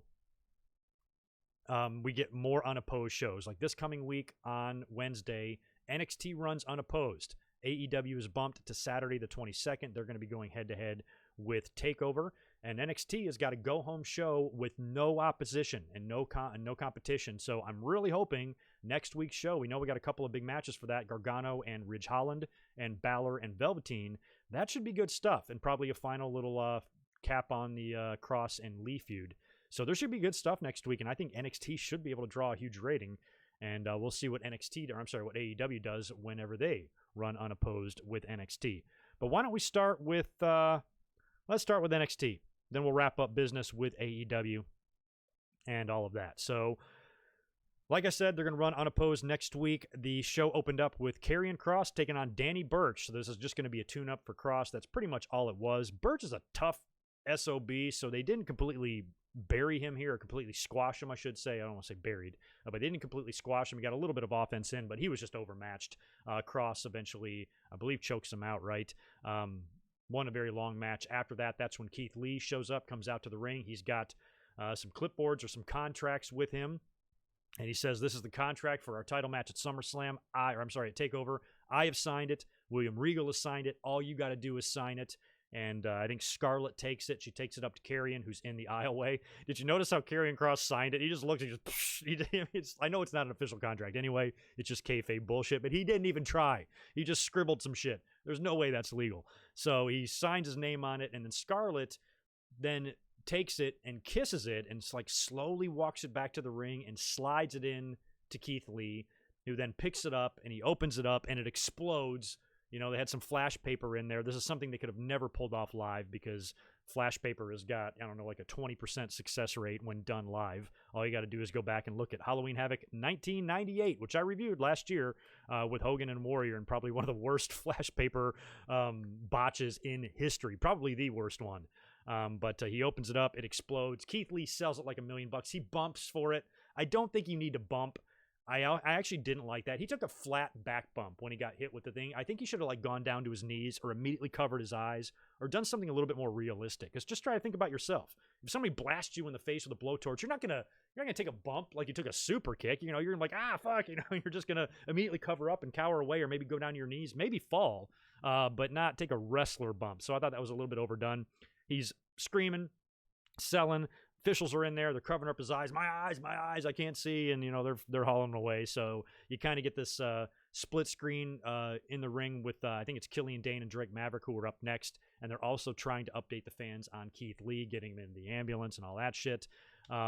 During the Killian Dane and Drake Maverick match, the Undisputed Era just come out and storm the ring. I think they are even shown backstage. I think Lee is getting into the ambulance or something. Undisputed Era pulls up in their car. They hop out. They storm the ring. They beat the shit out of Drake and Killian, get them out of there. And Cole just goes on to cut a scathing promo on Pat the douche McAfee and dares him to show up next week. He goes, "You kicked me with my hands behind my back, you little pussy. You know, why don't you come in this ring and look at me man to man and all this stuff, and I'm going to kill you at TakeOver." He's pissed. I like the attitude of the Undisputed Era. You know, they're small little guys, but they're not to be trifled with. And that's probably been the biggest knock on Adam Cole is his size, but the size doesn't bother me. This is 2020. You know, if this was 1984, Adam Cole would not be a believable contender for any world title, but it's not. It's 2020. I can look past that. I think he's a good enough in-ring wrestler. He's a good enough promo that none of that stuff bothers me whatsoever, but it's a big part of this feud, and it's a big part of what went on between McAfee and Adam Cole, as McAfee was making fun of his size and shit. So I like to see Cole upset. We'll see what happens next week, and of course, the TakeOver match has been made official. We're actually getting that. Adam Cole versus Pat McAfee. The only way I'm going to be interested in this match at all is if Adam Cole wins, because I'm a huge Adam Cole fan. Pat McAfee, I think he's a great heel. I think he's very easy to hate. A lot of people like his podcast. I had a guy at work who doesn't even watch wrestling, but knows I'm kind of affiliated with it a little bit. And he goes, "Dude, have you heard about this Pat McAfee stuff?" And I'm like, "Oh yeah, I know all about it." He goes, "I love him. I listen to his show all the time. And this is a pretty cool guy," or whatever. And he listens to the Pat McAfee show, and he's like, "So what's going on with that?" I'm like, "Oh, he's taking on this guy, Adam Cole. It's going to be a match." And, you know, I don't really know what else to say about it. And I'm curious to see what McAfee can do in the ring. But he better lose, man. Adam Cole just came off this year-plus long title run in NXT. How's he going to go in there and lose, you know? I don't know. But we'll see. I mean, we'll probably get a little bit more of an idea of what they're going to do after next week's go-home show when we do get that confrontation.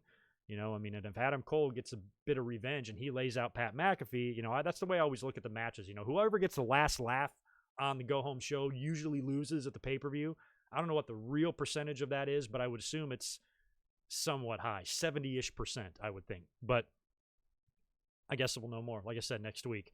Do you guys even care about this this feud, this angle? What do you think about it? Dumb? Worth watching? I don't know. But a lot of people do like Pat McAfee. Yeah, Bruce, did we talk about that Monday? No, we didn't. We haven't talked about that at all. I think I just thought it in my head. But you could do a turn. You know, we have talked about the Undisputed Era finally splitting and breaking up. I'm okay with them staying together as babyfaces, but if they want to do something like that, they can maybe form and jump to McAfee. But wouldn't that be silly, though? Like, if the Undisputed Era dumped Adam Cole for Pat McAfee, why? You know, you would seem like you would want to dump your leader for a better leader. You're not going to dump a wrestling veteran who just had a 16-month-long title run for a guy who's never been in the ring. So why would they? You know, it would have to be something personal. It would have to be something that Adam Cole has done to them something that maybe they even tease on TV. Adam Cole's never like treated him wrong. He's never treated him the way MJF treats Wardlow or anything like that. He's always been pretty cool to his boys. So what would their motivation be to turn on him is my only question there. Not that that can't happen, and it would be really the only way to give Pat McAfee the win. You know, there's no way Adam Cole's going to have 3 guys backing him up and McAfee's going to beat him. Fuck no. So McAfee's going to need some help. He's going to need some cheating, and Undisputed Era turning on Adam Cole is a very likely possibility. I ain't going to lie, but I don't want it to happen. I don't like Pat McAfee. I want him to lose. Next up, we had Santos Escobar taking on Tyler Breeze. Now, earlier on in the night, he had told Wilde and Mendoza to stay back. You know, he kept his goons back. I want to handle this one on my own. They showed up anyway, though, and to help him win, he ended up beating Tyler Breeze. Fandango came out with his arm in a sling, and he's got a cane because Breezango's been completely annihilated by the faction the past couple of weeks. He gets beat down, and then Isaiah Swerve Scott comes out to make the save and runs off Phantasma there and kind of has a stare down with Santos. So that clearly is our Cruiserweight title feud or program. I don't know. Is that match set for TakeOver or no? Are we going to get Santos and Swerve? Or are they going to save that for another time? I don't know, but it appears that that's going to be the match that is on the horizon there between those two. After that, we had Mia Yim taking on Indy Hartwell. Now, Mia was briefly interviewed backstage prior to the match. She's very distracted. She was with Keith Lee, maybe at the hospital or maybe backstage or something. She provides a little update on him, or he might be okay. We're not sure yet. They need some tests or whatever, but she's like, I got to get focused. I got a match. I got to get out there.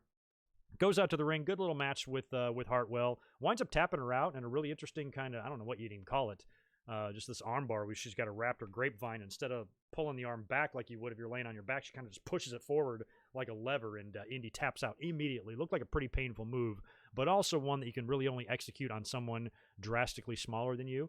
But Mia gets a big win there, and I had said, right at the beginning of the Karrion Kross stuff that I think Karrion and Scarlett should target her. So maybe they're saving that. They can either do that on the go-home show, or if the feud goes beyond, because I have no idea, and you guys really got to help me, man. What's going to happen? It's a TakeOver. Who wins that match? I don't want to see either guy get beat right now, to be honest with you. But if whatever happens in that match, the feud and the angle continues, which right now you would think it would. It's already pretty personal. You blind a guy with fire. That's not a one-off type of match. It needs to stretch beyond that. So if they do something at TakeOver, maybe Keith Lee does pick up a win or maybe a quicker roll-up or something like that on Karrion, where it's not just a definitive, Big Bang Catastrophe pin type of thing, and it gives Karrion a reason for a rematch or reason to demand a rematch. I was wronged, and then he's going to go do the same thing to Keith Lee. I want my rematch, and I'm going to annihilate people until you give it to me. And then maybe he does a deal where he's got Mia Yim in the ring. I'm going to break her neck unless you sign a contract to face me in a rematch or something like that. So they could be saving that, but at some point, Karrion and Scarlett are going to get to Mia Yim. It's an absolute certainty. After that, we had Bronson Reed defeating Damian Priest, kind of beat him with a roll-up there. That surprised me, but maybe not really, because I like Bronson Reed, but I don't see him winning the ladder match.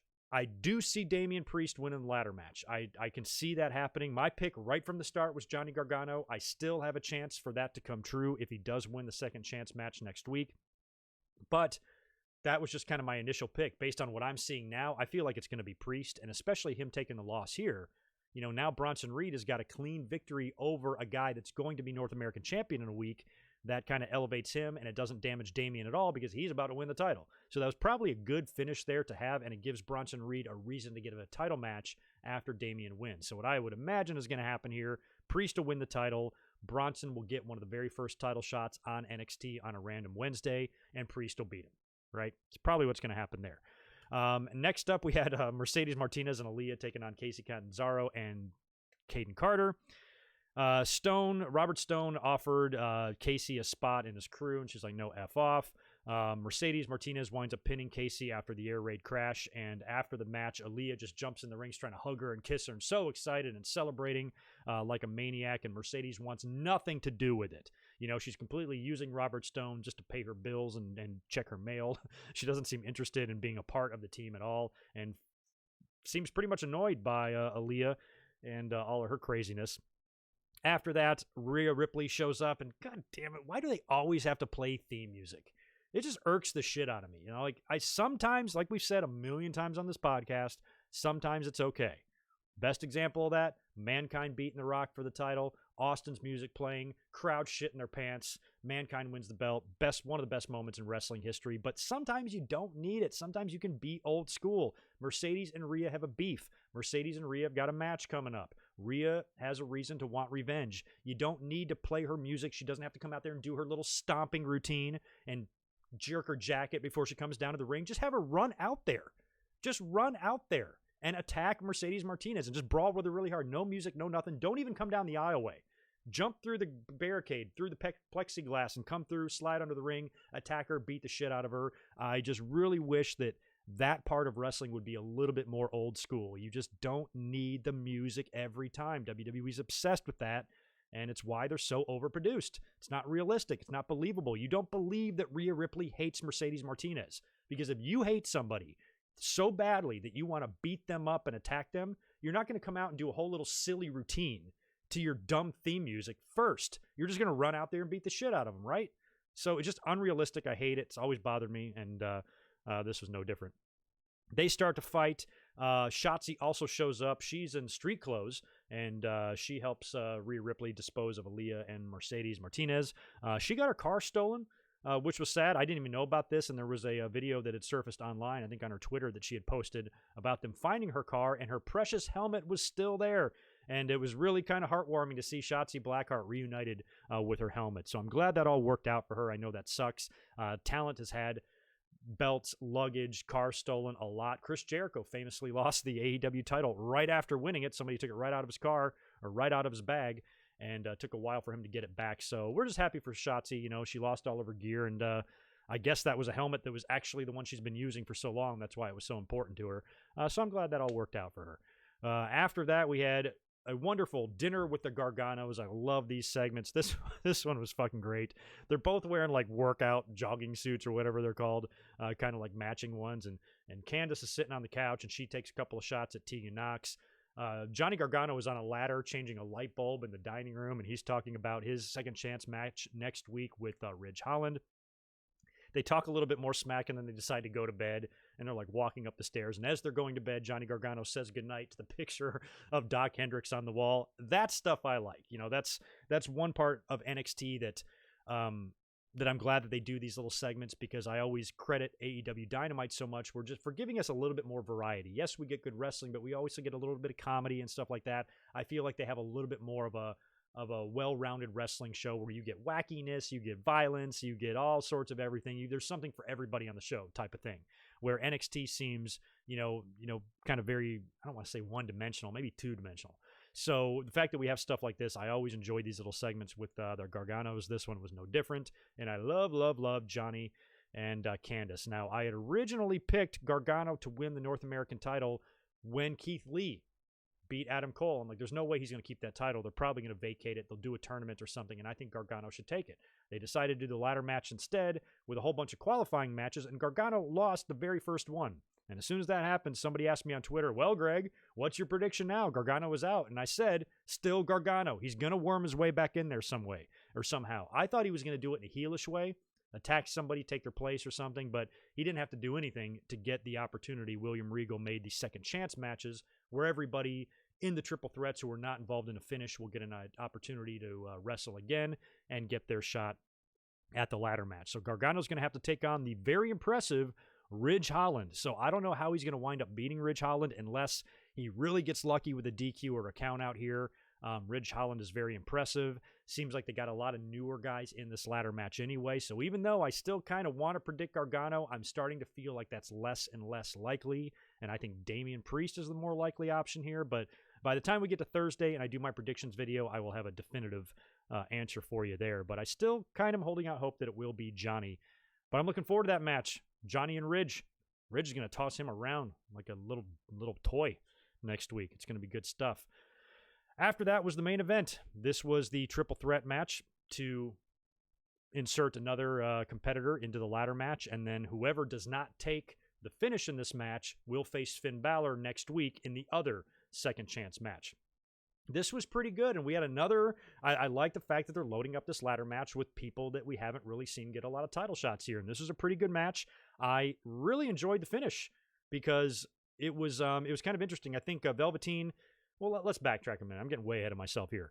It was Grimes and Kushida advertised in a triple threat against a mystery opponent. And of course, as we talked about earlier, the mystery opponent turned out to be the returning Velveteen Dream. Took a lot of people by surprise. I gave my opinions on the Velveteen Dream's return and what I feel about it at the beginning of the podcast. If you want to backtrack and listen to that, he was the third man, and it was a very good match. Velveteen looked to be in great shape, and he was giving a lot of offense. He was taking a lot of offense. In the end, the finish was pretty fun. He goes for the Death Valley driver, I think, on Kushida, who counters into the hoverboard lock, and he's got Velveteen locked in that, but he's kind of open. His chest is kind of open, and that's when Grimes comes in out of nowhere. What does he call his little stomp? Cave in. Comes out of nowhere with a double stomp onto Kushida. Kushida goes down, pins Kushida, and throws Velveteen out of the ring, and pins Kushida for the 1-2-3 to advance to the ladder match. So now we got Cameron Grimes in this thing. So I was actually happy about that. Cameron Grimes is not my favorite by any means, but he is growing on me a little bit. I think WWE obviously likes him. He's such a goofy bastard that, I'm okay with him being there. Now what's cool about this is Velveteen did not take the finish here. Kushida did. So after the match, Velveteen is in the ring, and he is then confronted by Finn Balor. You get a face-off there, and that's going to be our match next week. Finn Balor versus Velveteen Dream. I really, really think Finn Balor should win this. If they are bringing Velveteen Dream back, I think he should job for a little bit. I just think that's really the only way that, I don't want to say he's going to be, because this is still not going to be accepted with me based on some of the allegations that we've heard. But the fact that he's had these problems, these behavioral problems, there's a lot of controversy attached to him right now. It's probably good that he's back to being a heel. At least that's what it felt like on Wednesday, is that he's a heel again. He was a babyface last time we saw him. So if he comes back as a heel and he jobs for a little while, maybe this can be part of his redemption. Maybe this is going to be part of his deal where WWE's like, all right, we're going to look the other way on this fucked up thing you did, but you're going to eat plates of shit for a while. Until we feel comfortable, making you a star again. I don't know. So I kind of hope that Balor beats him unless somebody interferes. Who's Balor kind of feuding with? Kind of lost track. But unless somebody comes in and stops him or something like that, I think he should get the win there. Will Balor and Ridge Holland win, or will Balor and Gargano win? I don't know. Who's winning next week? You guys predict that for me. Who's winning between Gargano and Ridge Holland, and who's winning between Dream and Balor? Tell me. And then we'll move on to NXT. Let me go up and hit a couple of super chats. I know there's at least one. It looks like just one. Deshaun Robinson, good to see you, man. Appreciate the $2. WWE events now taking place at Amway Center. Yes, sir. We talked all about that in the beginning of the podcast, so just rewind a little bit, and you'll hear all my thoughts on that stuff. And 300 people here in the chat, but only about 70-ish likes. So if you guys could hook me up with some likes down there, I'd appreciate it. And we'll move on to NXT. Whoa, shit. Shut up, computer.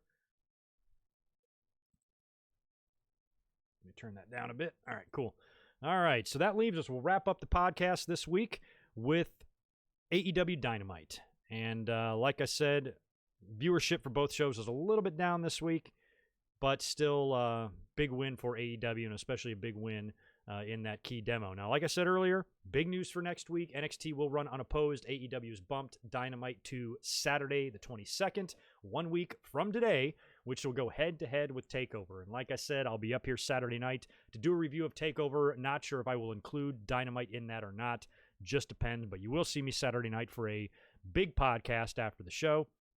We opened up with another tag team match. It seems like it's at least 4 weeks, 3 or 4 weeks now in a row that we've opened up with a really action-packed tag. Seems to be Dynamite's thing. They like to do that. Young Bucks taking on the Dark Order.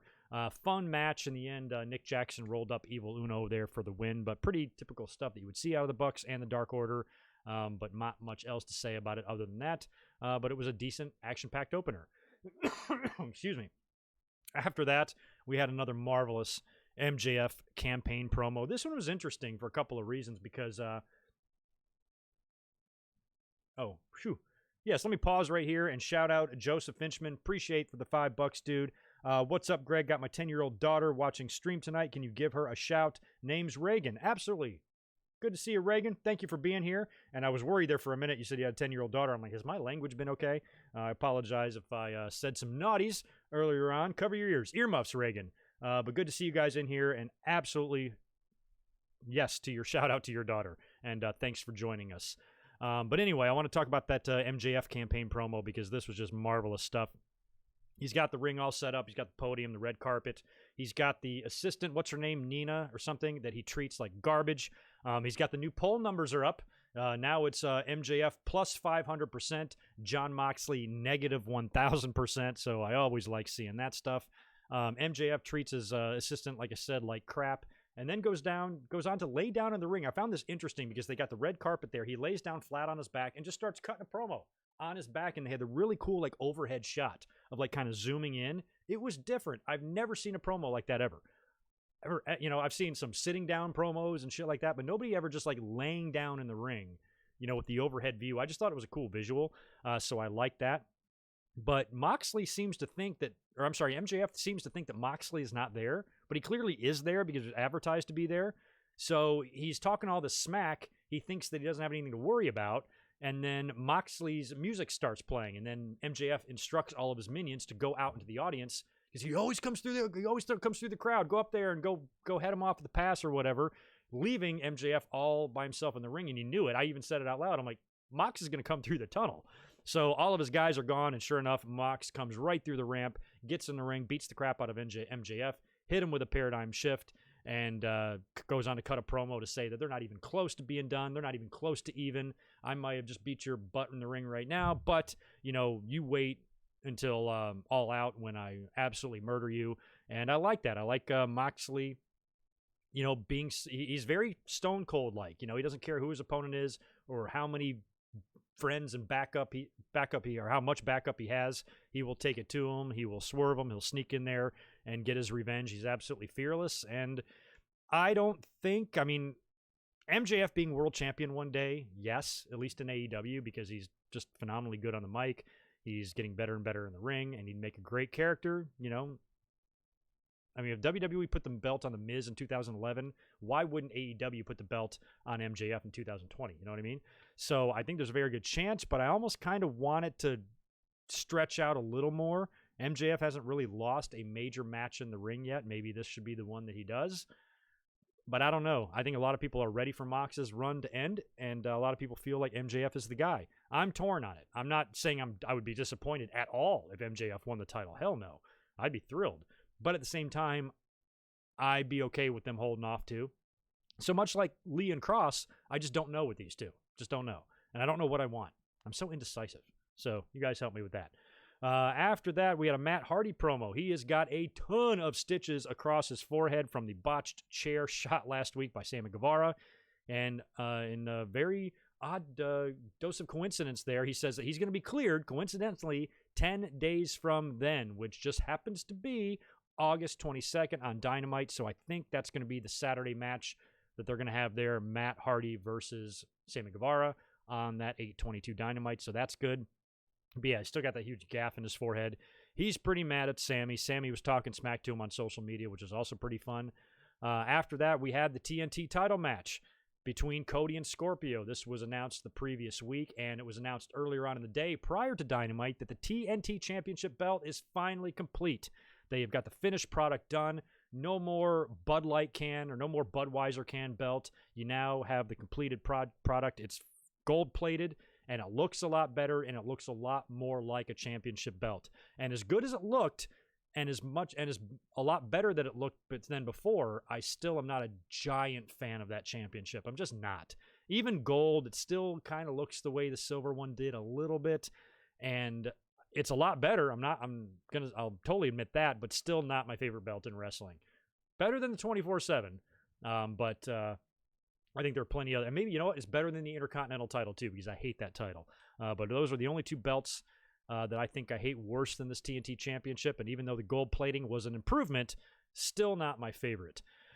Guess who the referee is for this match? Mike Chioda, who was one of the names released back in April by WWE. He had been in the company for over 30 years, which was crazy, and he was let go after all this time. He is now in AEW. They brought him in. He was the referee for this match.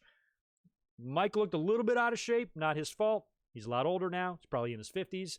And he's been off TV, probably sitting on his ass a lot too. So he'll clean that up. He'll be fine. He'll be ready to go the longer he stays in AEW. But it was just really good to see him there. And it has to be weird for him. I mean, he doesn't know anything else other than WWE. He's been there so long, ever since he was young, to now be like reffing a match in a completely different ring and a completely different company. It's got to be pretty surreal for him. But there were a lot of familiar faces in that company, which we'll talk about later on when he has a confrontation with Jericho. So really cool to see Mike in AEW. Really good match here, too, between Scorpio and Cody. I was looking forward to this one because I really, really like Scorpio, but I wasn't thinking he was going to win here. I still want Scorpio to be the one to beat him for the title. Not 100% sure if that will wind up happening. A lot of people want Darby Allin. A lot of people want MJF. But I think Scorpio will be an excellent choice to eventually beat Cody, especially if they're doing some sort of a slow burn on a heel turn for him. You know, Arn kind of getting a little annoyed with him and him just slightly, subtly changing up to be a little bit more cocky, arrogant, and that sort of thing, and full of himself. If they eventually make that transition, I would love to see Scorpio be the one to beat him here because he did look pretty good in the match, kicked out of a crossroads, but he didn't kick out of the second one, and Cody eventually hit him with it and beat him. After that, Brody Lee appears on the screen, and he's got the old TNT Championship. So I thought they were taking the original one and just finishing the plates on it, but they had a whole second one made. So Brody is on the screen with the TNT Championship. Didn't he take Moxley's title too? Didn't he steal the AEW title from Moxley? Why is he doing that? So he's got the old one, and he says that on March 20th or on the 22nd they have a match. So that Brody Lee's going to be getting a title shot, I guess, on the 8/22 Dynamite. He says after he beats Cody for the TNT title, he'll give him the old one back, which I thought was funny. So that's another big match. So we've got now Matt Hardy and Sammy Guevara penciled in, and Brody Lee challenging Cody for the TNT title also penciled in. I don't know. Does Brody win? I say no. I think Cody holds on to it a little longer. And besides, I didn't think we could even talk about Cody dropping the belt until the finished product was released. Cody wants to have the real thing around his waist for a little while. AEW wants that too. All the photo ops and shit like that. I didn't think Cody would even be in the running to drop the title until the belt was done. Now it's done. So now we can start talking about it. I don't personally think it'll happen on the 22nd, but it might. I don't know. Next up, we had the tag team champs, Omega and Paige, taking on Jungle Boy and Luchasaurus. Okay match here. I don't think the titles were on the line. Was it non-title or was it a title match? I don't remember. I don't think it was a title match. But in the end, Omega and Paige hit the V-Trigger Buckshot combo on Jungle Boy for the win. And that match was what it was. Not much to say about that one either. Santana and Ortiz are back at it again. Last week, these assholes destroyed Sue's van. I'm still not forgiving them for that. And this week, they made it worse because inside of Sue's van last week was all of the best friends' luggage, their gear. And they brought the gear into the showers. They opened up the suitcases, and they took bottles of bleach and just dumped it all over their gear. So not only did they vandalize Sue's car, they pulled off the tires and sold them. They took all of the gear of the best friends and covered it in bleach. These guys need to be put to death. So I'm ready for a P&P and best friends match. I guess that might come on the 22nd as well, unless they're holding that one off for All Out. Not sure.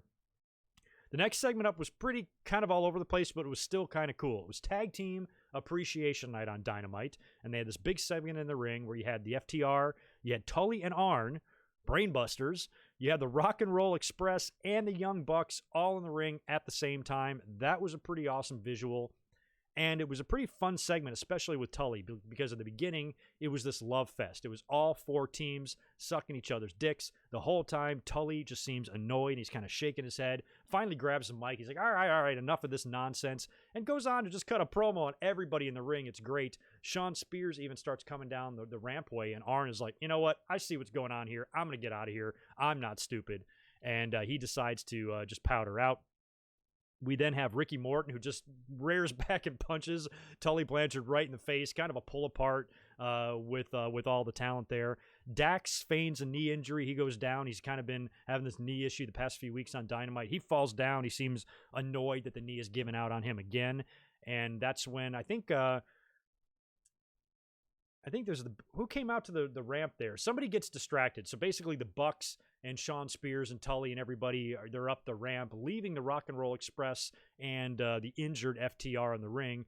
Dax jumps right up. His knee is not hurt at all. Rock and Roll Express have their back turned. FTR jump them, knock Robert over the top rope, and give a spike pile driver to Ricky Morton, which was crazy. Now, Ricky, I mean, they're still active wrestlers. Just a few months ago on Dynamite, Ricky was throwing Canadian destroyers in the ring and shit. So the fact that they can still do that, you know, and Punky and Hoot can still go out there and bump at age 147 years old blows my mind. The Rock and Roll Express will never die. It got a little clunky, you know, there at the end, but the overall just segment I liked. I liked the Tully promo. I liked the visual of all those good teams in the ring at the same time. Thought it was very good stuff. And I liked the fact that FTR Pearl Harbored Rock and Roll Express and gave Ricky the spike.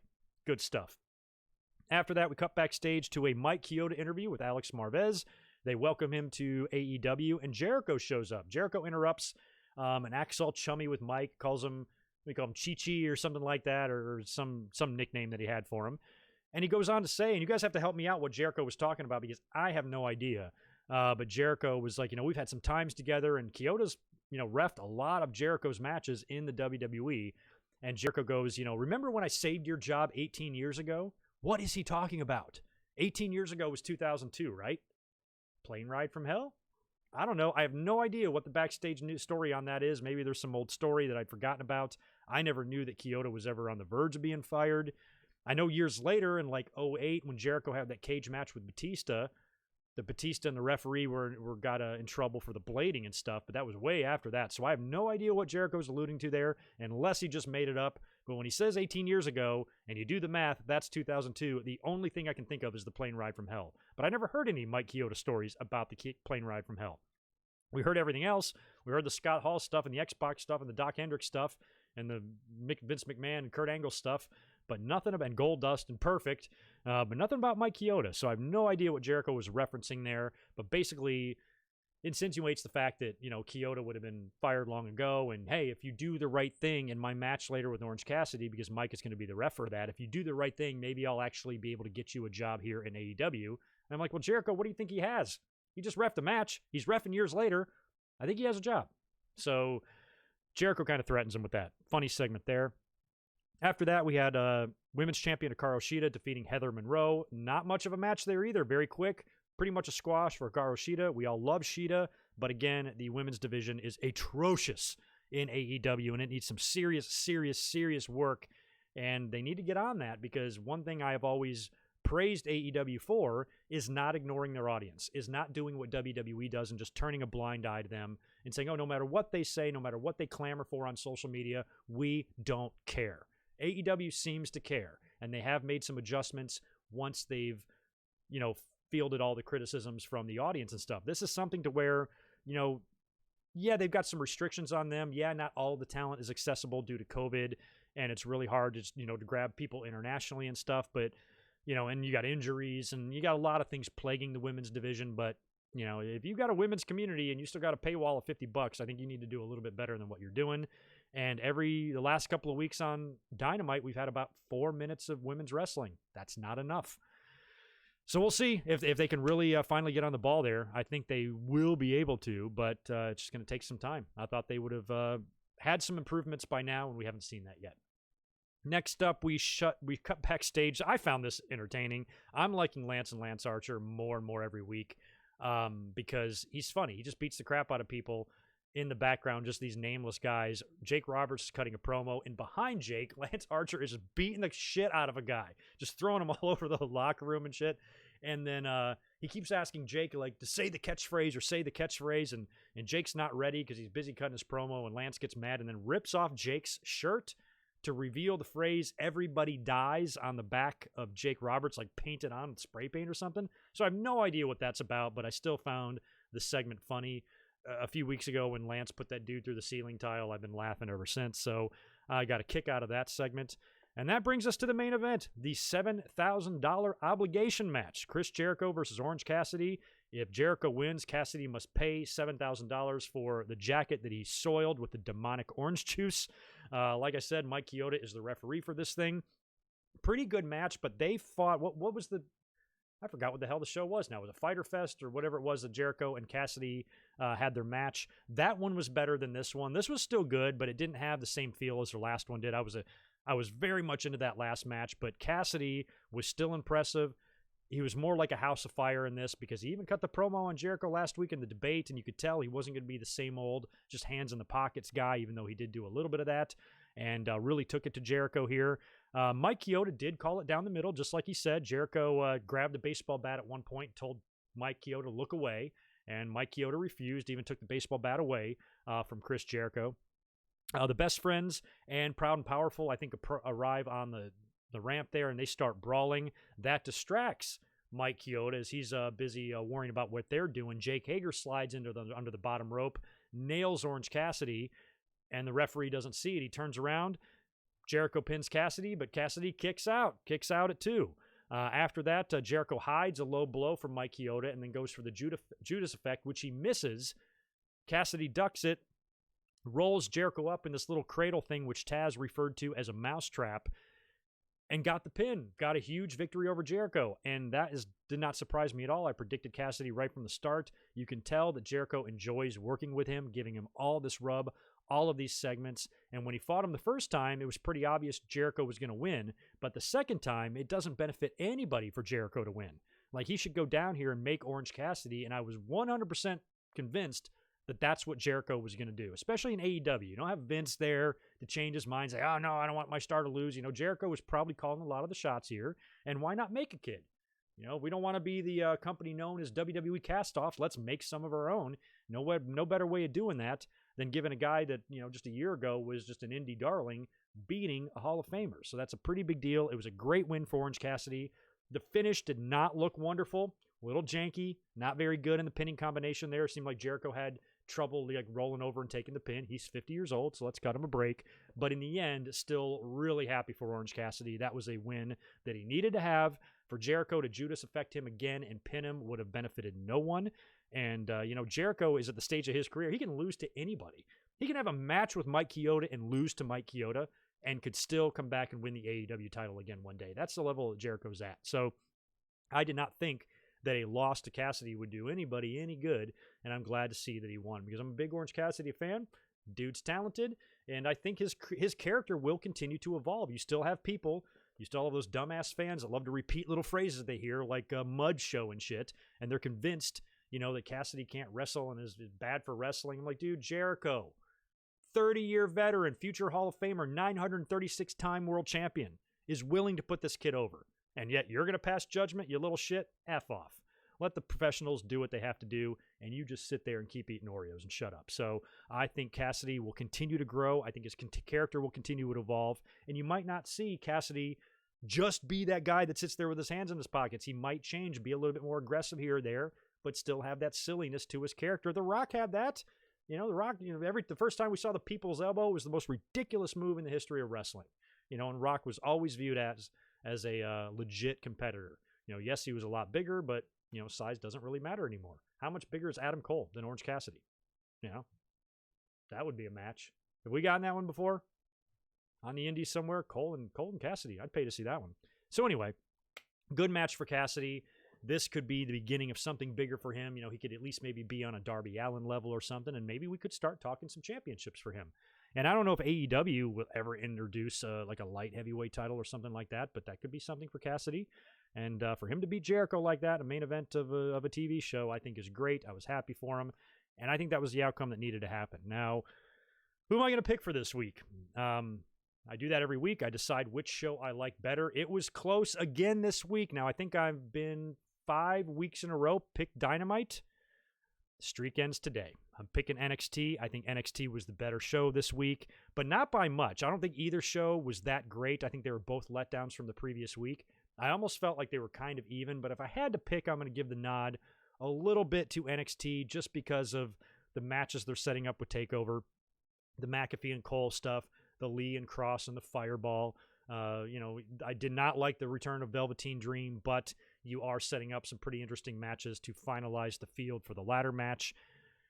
And Dinner with the Garganos was fun. I liked the Mercedes Martinez and Aliyah match. I liked a lot of things. I liked Bronson Reed beating Damien Priest. I thought all that stuff was good on the show. And overall, I'm going to give NXT the nod this week. So they've finally broken the streak. I have not picked them as the better show since night 1 of the Great American Bash. However many weeks ago that was. I want to say 5. So AEW's been on a pretty big roll. And now NXT gets the nod from me. So even though they lost in the ratings, I enjoyed NXT better. Please don't unfollow me if you don't like that opinion. So that's it. I cannot believe I got everything in. Last week I had to bolt the hell out of here at the last minute because I was like literally late for work, but I got 20 minutes left here. So I'm going to go cruise over here, see if there's any super duper duper chats to answer, and see if there's any other questions to answer as well. And we can kind of shoot the shit here for a few minutes and talk about whatever you want to talk about. And then I got to bounce. Deshaun Robinson, I got yours. Let's see. Who else did I miss? Joseph, I got yours. Your shout out to your wonderful daughter. Oh, that's it. Okay, so I didn't miss anybody. Let's just answer regular questions. Bruce, Ricky, Tully getting it done. Oh, yeah, and that's another thing I forgot to mention earlier about Shawn Spears. When he came out there during the Tag Team Appreciation, when all those teams were out there, help me out here. Didn't we see vignettes or promos for Shawn Spears looking for a tag team partner? Did we not see that, or did I dream it? I think I dreamed Tamina in the padded room with the straitjacket, too. I don't think any of this shit really happened. I think it happened to me in my dreams. But I swear at one point, Shawn Spears was looking for a tag team partner. So when he came out there, I thought he was going to introduce him. I thought he was going to come out there with I was like, oh, they remembered about the tag team thing. And he would have his new partner out there, but that didn't happen. He was just used as a decoy or distraction to allow some sort of brawl or something. And it looks like Tully might be bringing on FTR into his group. And maybe that's why they dropped the tag team partner hunt. Because he's now already going to have a team in his group or in his stable. Because Tully's been in the crowd, right, watching some of the FTR matches and stuff. So I thought that maybe Spears was going to come out there and bring with him whoever his new tag team partner is going to be. But it does look like that whole thing is dropped. Oh yeah, Ricky can sell.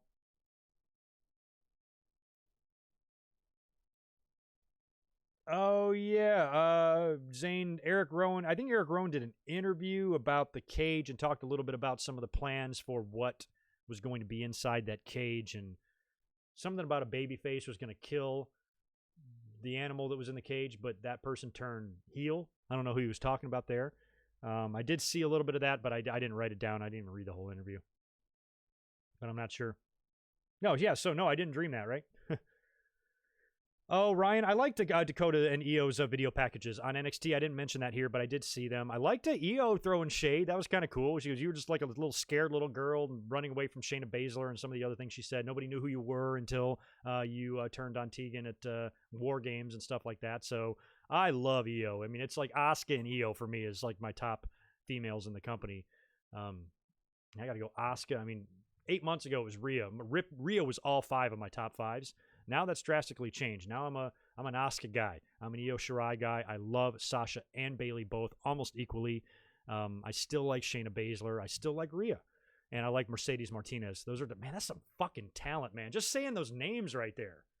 And think of who's out. Charlotte and Becky are out. All those names I just mentioned there are alphas, man. So there's just no comparison. I mean, WWE's women's division, when you look at them compared to AEW, holy crap. There's never been anything more out of balance than that level of talent on one side compared to the other. That's why AEW's got to get better at that. I think they can. I got confidence in them, but man, it's tough when WWE's got all the good ones. Man. I know Deshaun Kyoto's in AEW in 2020. Who would have thought? He would not be there if it weren't for COVID. Shouldn't really be there at all. I'd be so disappointed if I just put all my time into a company for that long and they let me go and then they release their financial earnings and they've tripled their profits. That company is about as morally bankrupt as you can be. Man, WWE. Really hard to support them, isn't it? Yeah, and Ronda is not here either. We'd love to see Ronda back.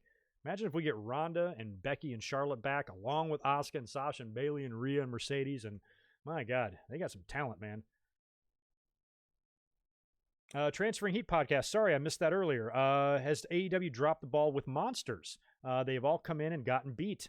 Kind of, because I think that it was like too much too fast for them. I think Lance Archer got that title shot way too fast. Brody Lee got his title shot way too fast. Now Brody Lee's getting another title shot against Cody next week that I think also might be a bit too fast, especially if it just doesn't feel like the right time for Cody to drop the belt. Maybe Colt Cabana could get involved there, cost Brody Lee the match by accident or on purpose or something like that. I don't know. And Brian Cage, same thing.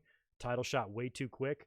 I don't know why AEW wants to pull the trigger that fast. They seem like a company that would have enough people there to say, okay, let's pump the brakes a bit, take our time, don't shoot our load all at once type of thing. Let's build it, let it grow, let it breathe.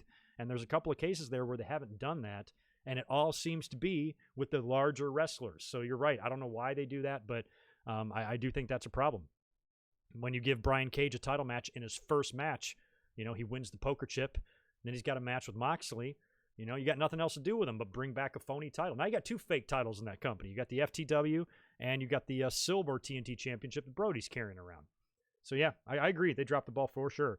Power Sport Inc. Appreciate the $5 with a lot of NWA talent coming in. Do you think we can see Cowboy James Storm in AEW at some point? Yeah, sure. They could use him there because there's one thing about AEW that I've said. Their promo cutting roster is superb. Superb.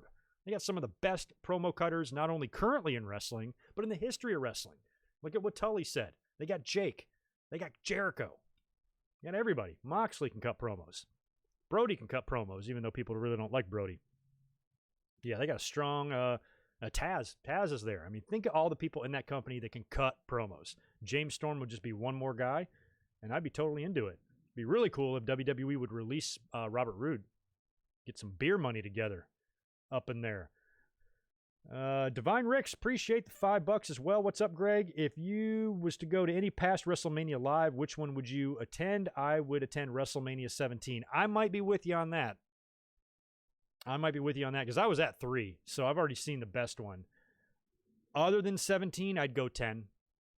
I'd take ringside seats at WrestleMania 10 probably over anything.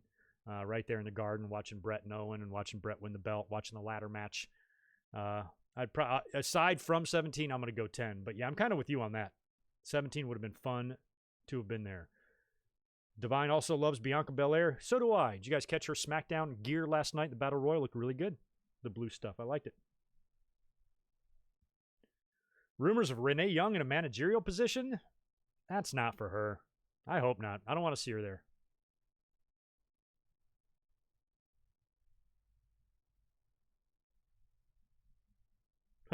Dark Side, I don't think any of this is legit. You're just giving suggestions here, Bruce. Dark Side of the Ring Season 3 premiere China. China can definitely be done. She has to be an episode. Sherry Martel would be a good one. Luger, maybe a good one. Marty Jannetty. No, you can't do Marty yet. Hulk Hogan, maybe. Steroid Trial, yes. The only two that I can see being a possibility there would be China and Steroid Trial.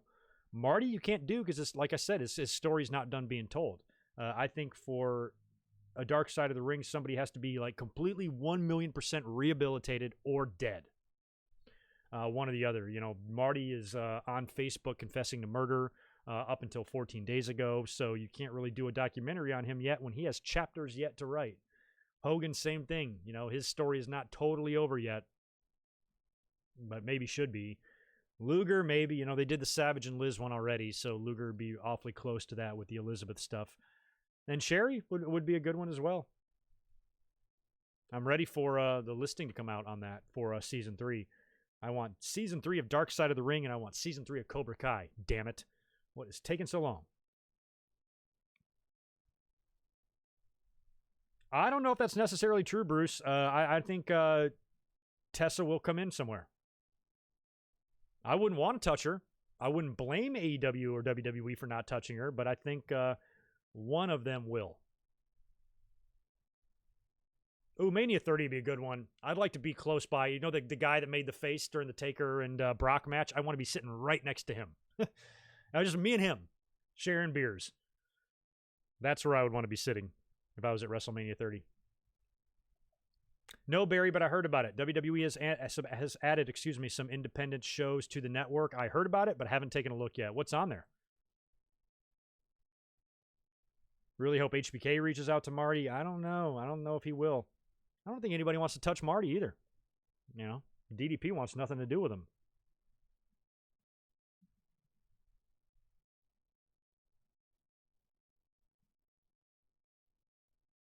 Oh, cool. We mentioned earlier you're happy to see Abyss in WWE. You watched him wrestle at middle school in 1998 in Northern Kentucky. Holy crap. His opponent was the great Wildcat Chris Harris. Yeah, he was a real Wildcat, wasn't he? Braden Walker. That's cool.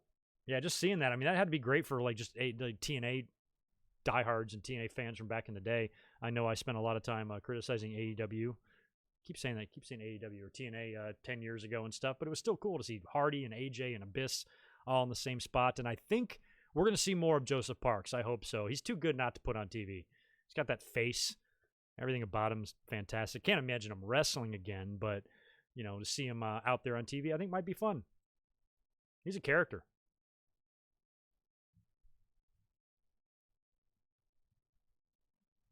Oh, okay. Evolve, ICW, and Progress are all on the network. Cool. Well, WWE bought all the rights to Evolve, right? So they own that. That's good. I'm happy. No, Ryan, I have no idea who's going to face Bayley and Sasha for the tag belts at Payback. All they said last night was they have to defend the titles. They didn't say against who.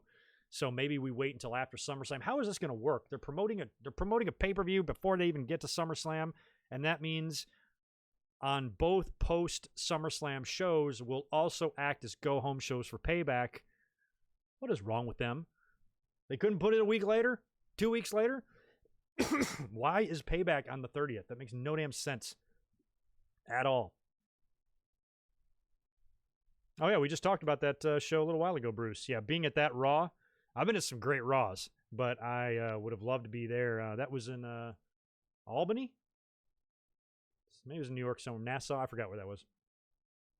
That was a great moment, great pop, great everything. All right. Well, I got just enough time to throw my clothes on, head in the car, and head to work. And I've got to go to work in a heat wave. It is 186 degrees Fahrenheit outside, and I'm going to die. Last night I was so sweaty. My boob sweat, out of control. Out of control. And I got to go do it all again, down in the beaches, on the ocean, in the heat, with the sun beating down on me. I can't wait. I got the AC blasting on me right now. It's a cool, crisp 71 degrees in here. It feels great. And now I have to go out into the sauna. I'm not looking forward to it. So anyway, I got to get out of here, put my clothes on, get all ready to go. I appreciate you guys hanging out today. Don't forget, big week next week. You'll see me in 2 days, right after Monday Night Raw. We'll do a big review of that. Prediction stream on Thursday, probably 3 o'clock in the afternoon, right around the same time as this podcast. And then on Saturday, no Winged Eagle podcast. We'll be doing a post-takeover and possibly post-Dynamite review. And then next Sunday, 1 week from tomorrow, SummerSlam review immediately following the show. So make sure you subscribe. Follow me on Twitter because I'll be live tweeting during all these shows throughout the week. And that'll be a good place to check out any announcements that I might have about upcoming videos, links, stuff like that. Make sure you stay subscribed to the Good Mike Work Network. And I will catch you guys in 2 days for the Raw review. Y'all be good. Take care. Peace.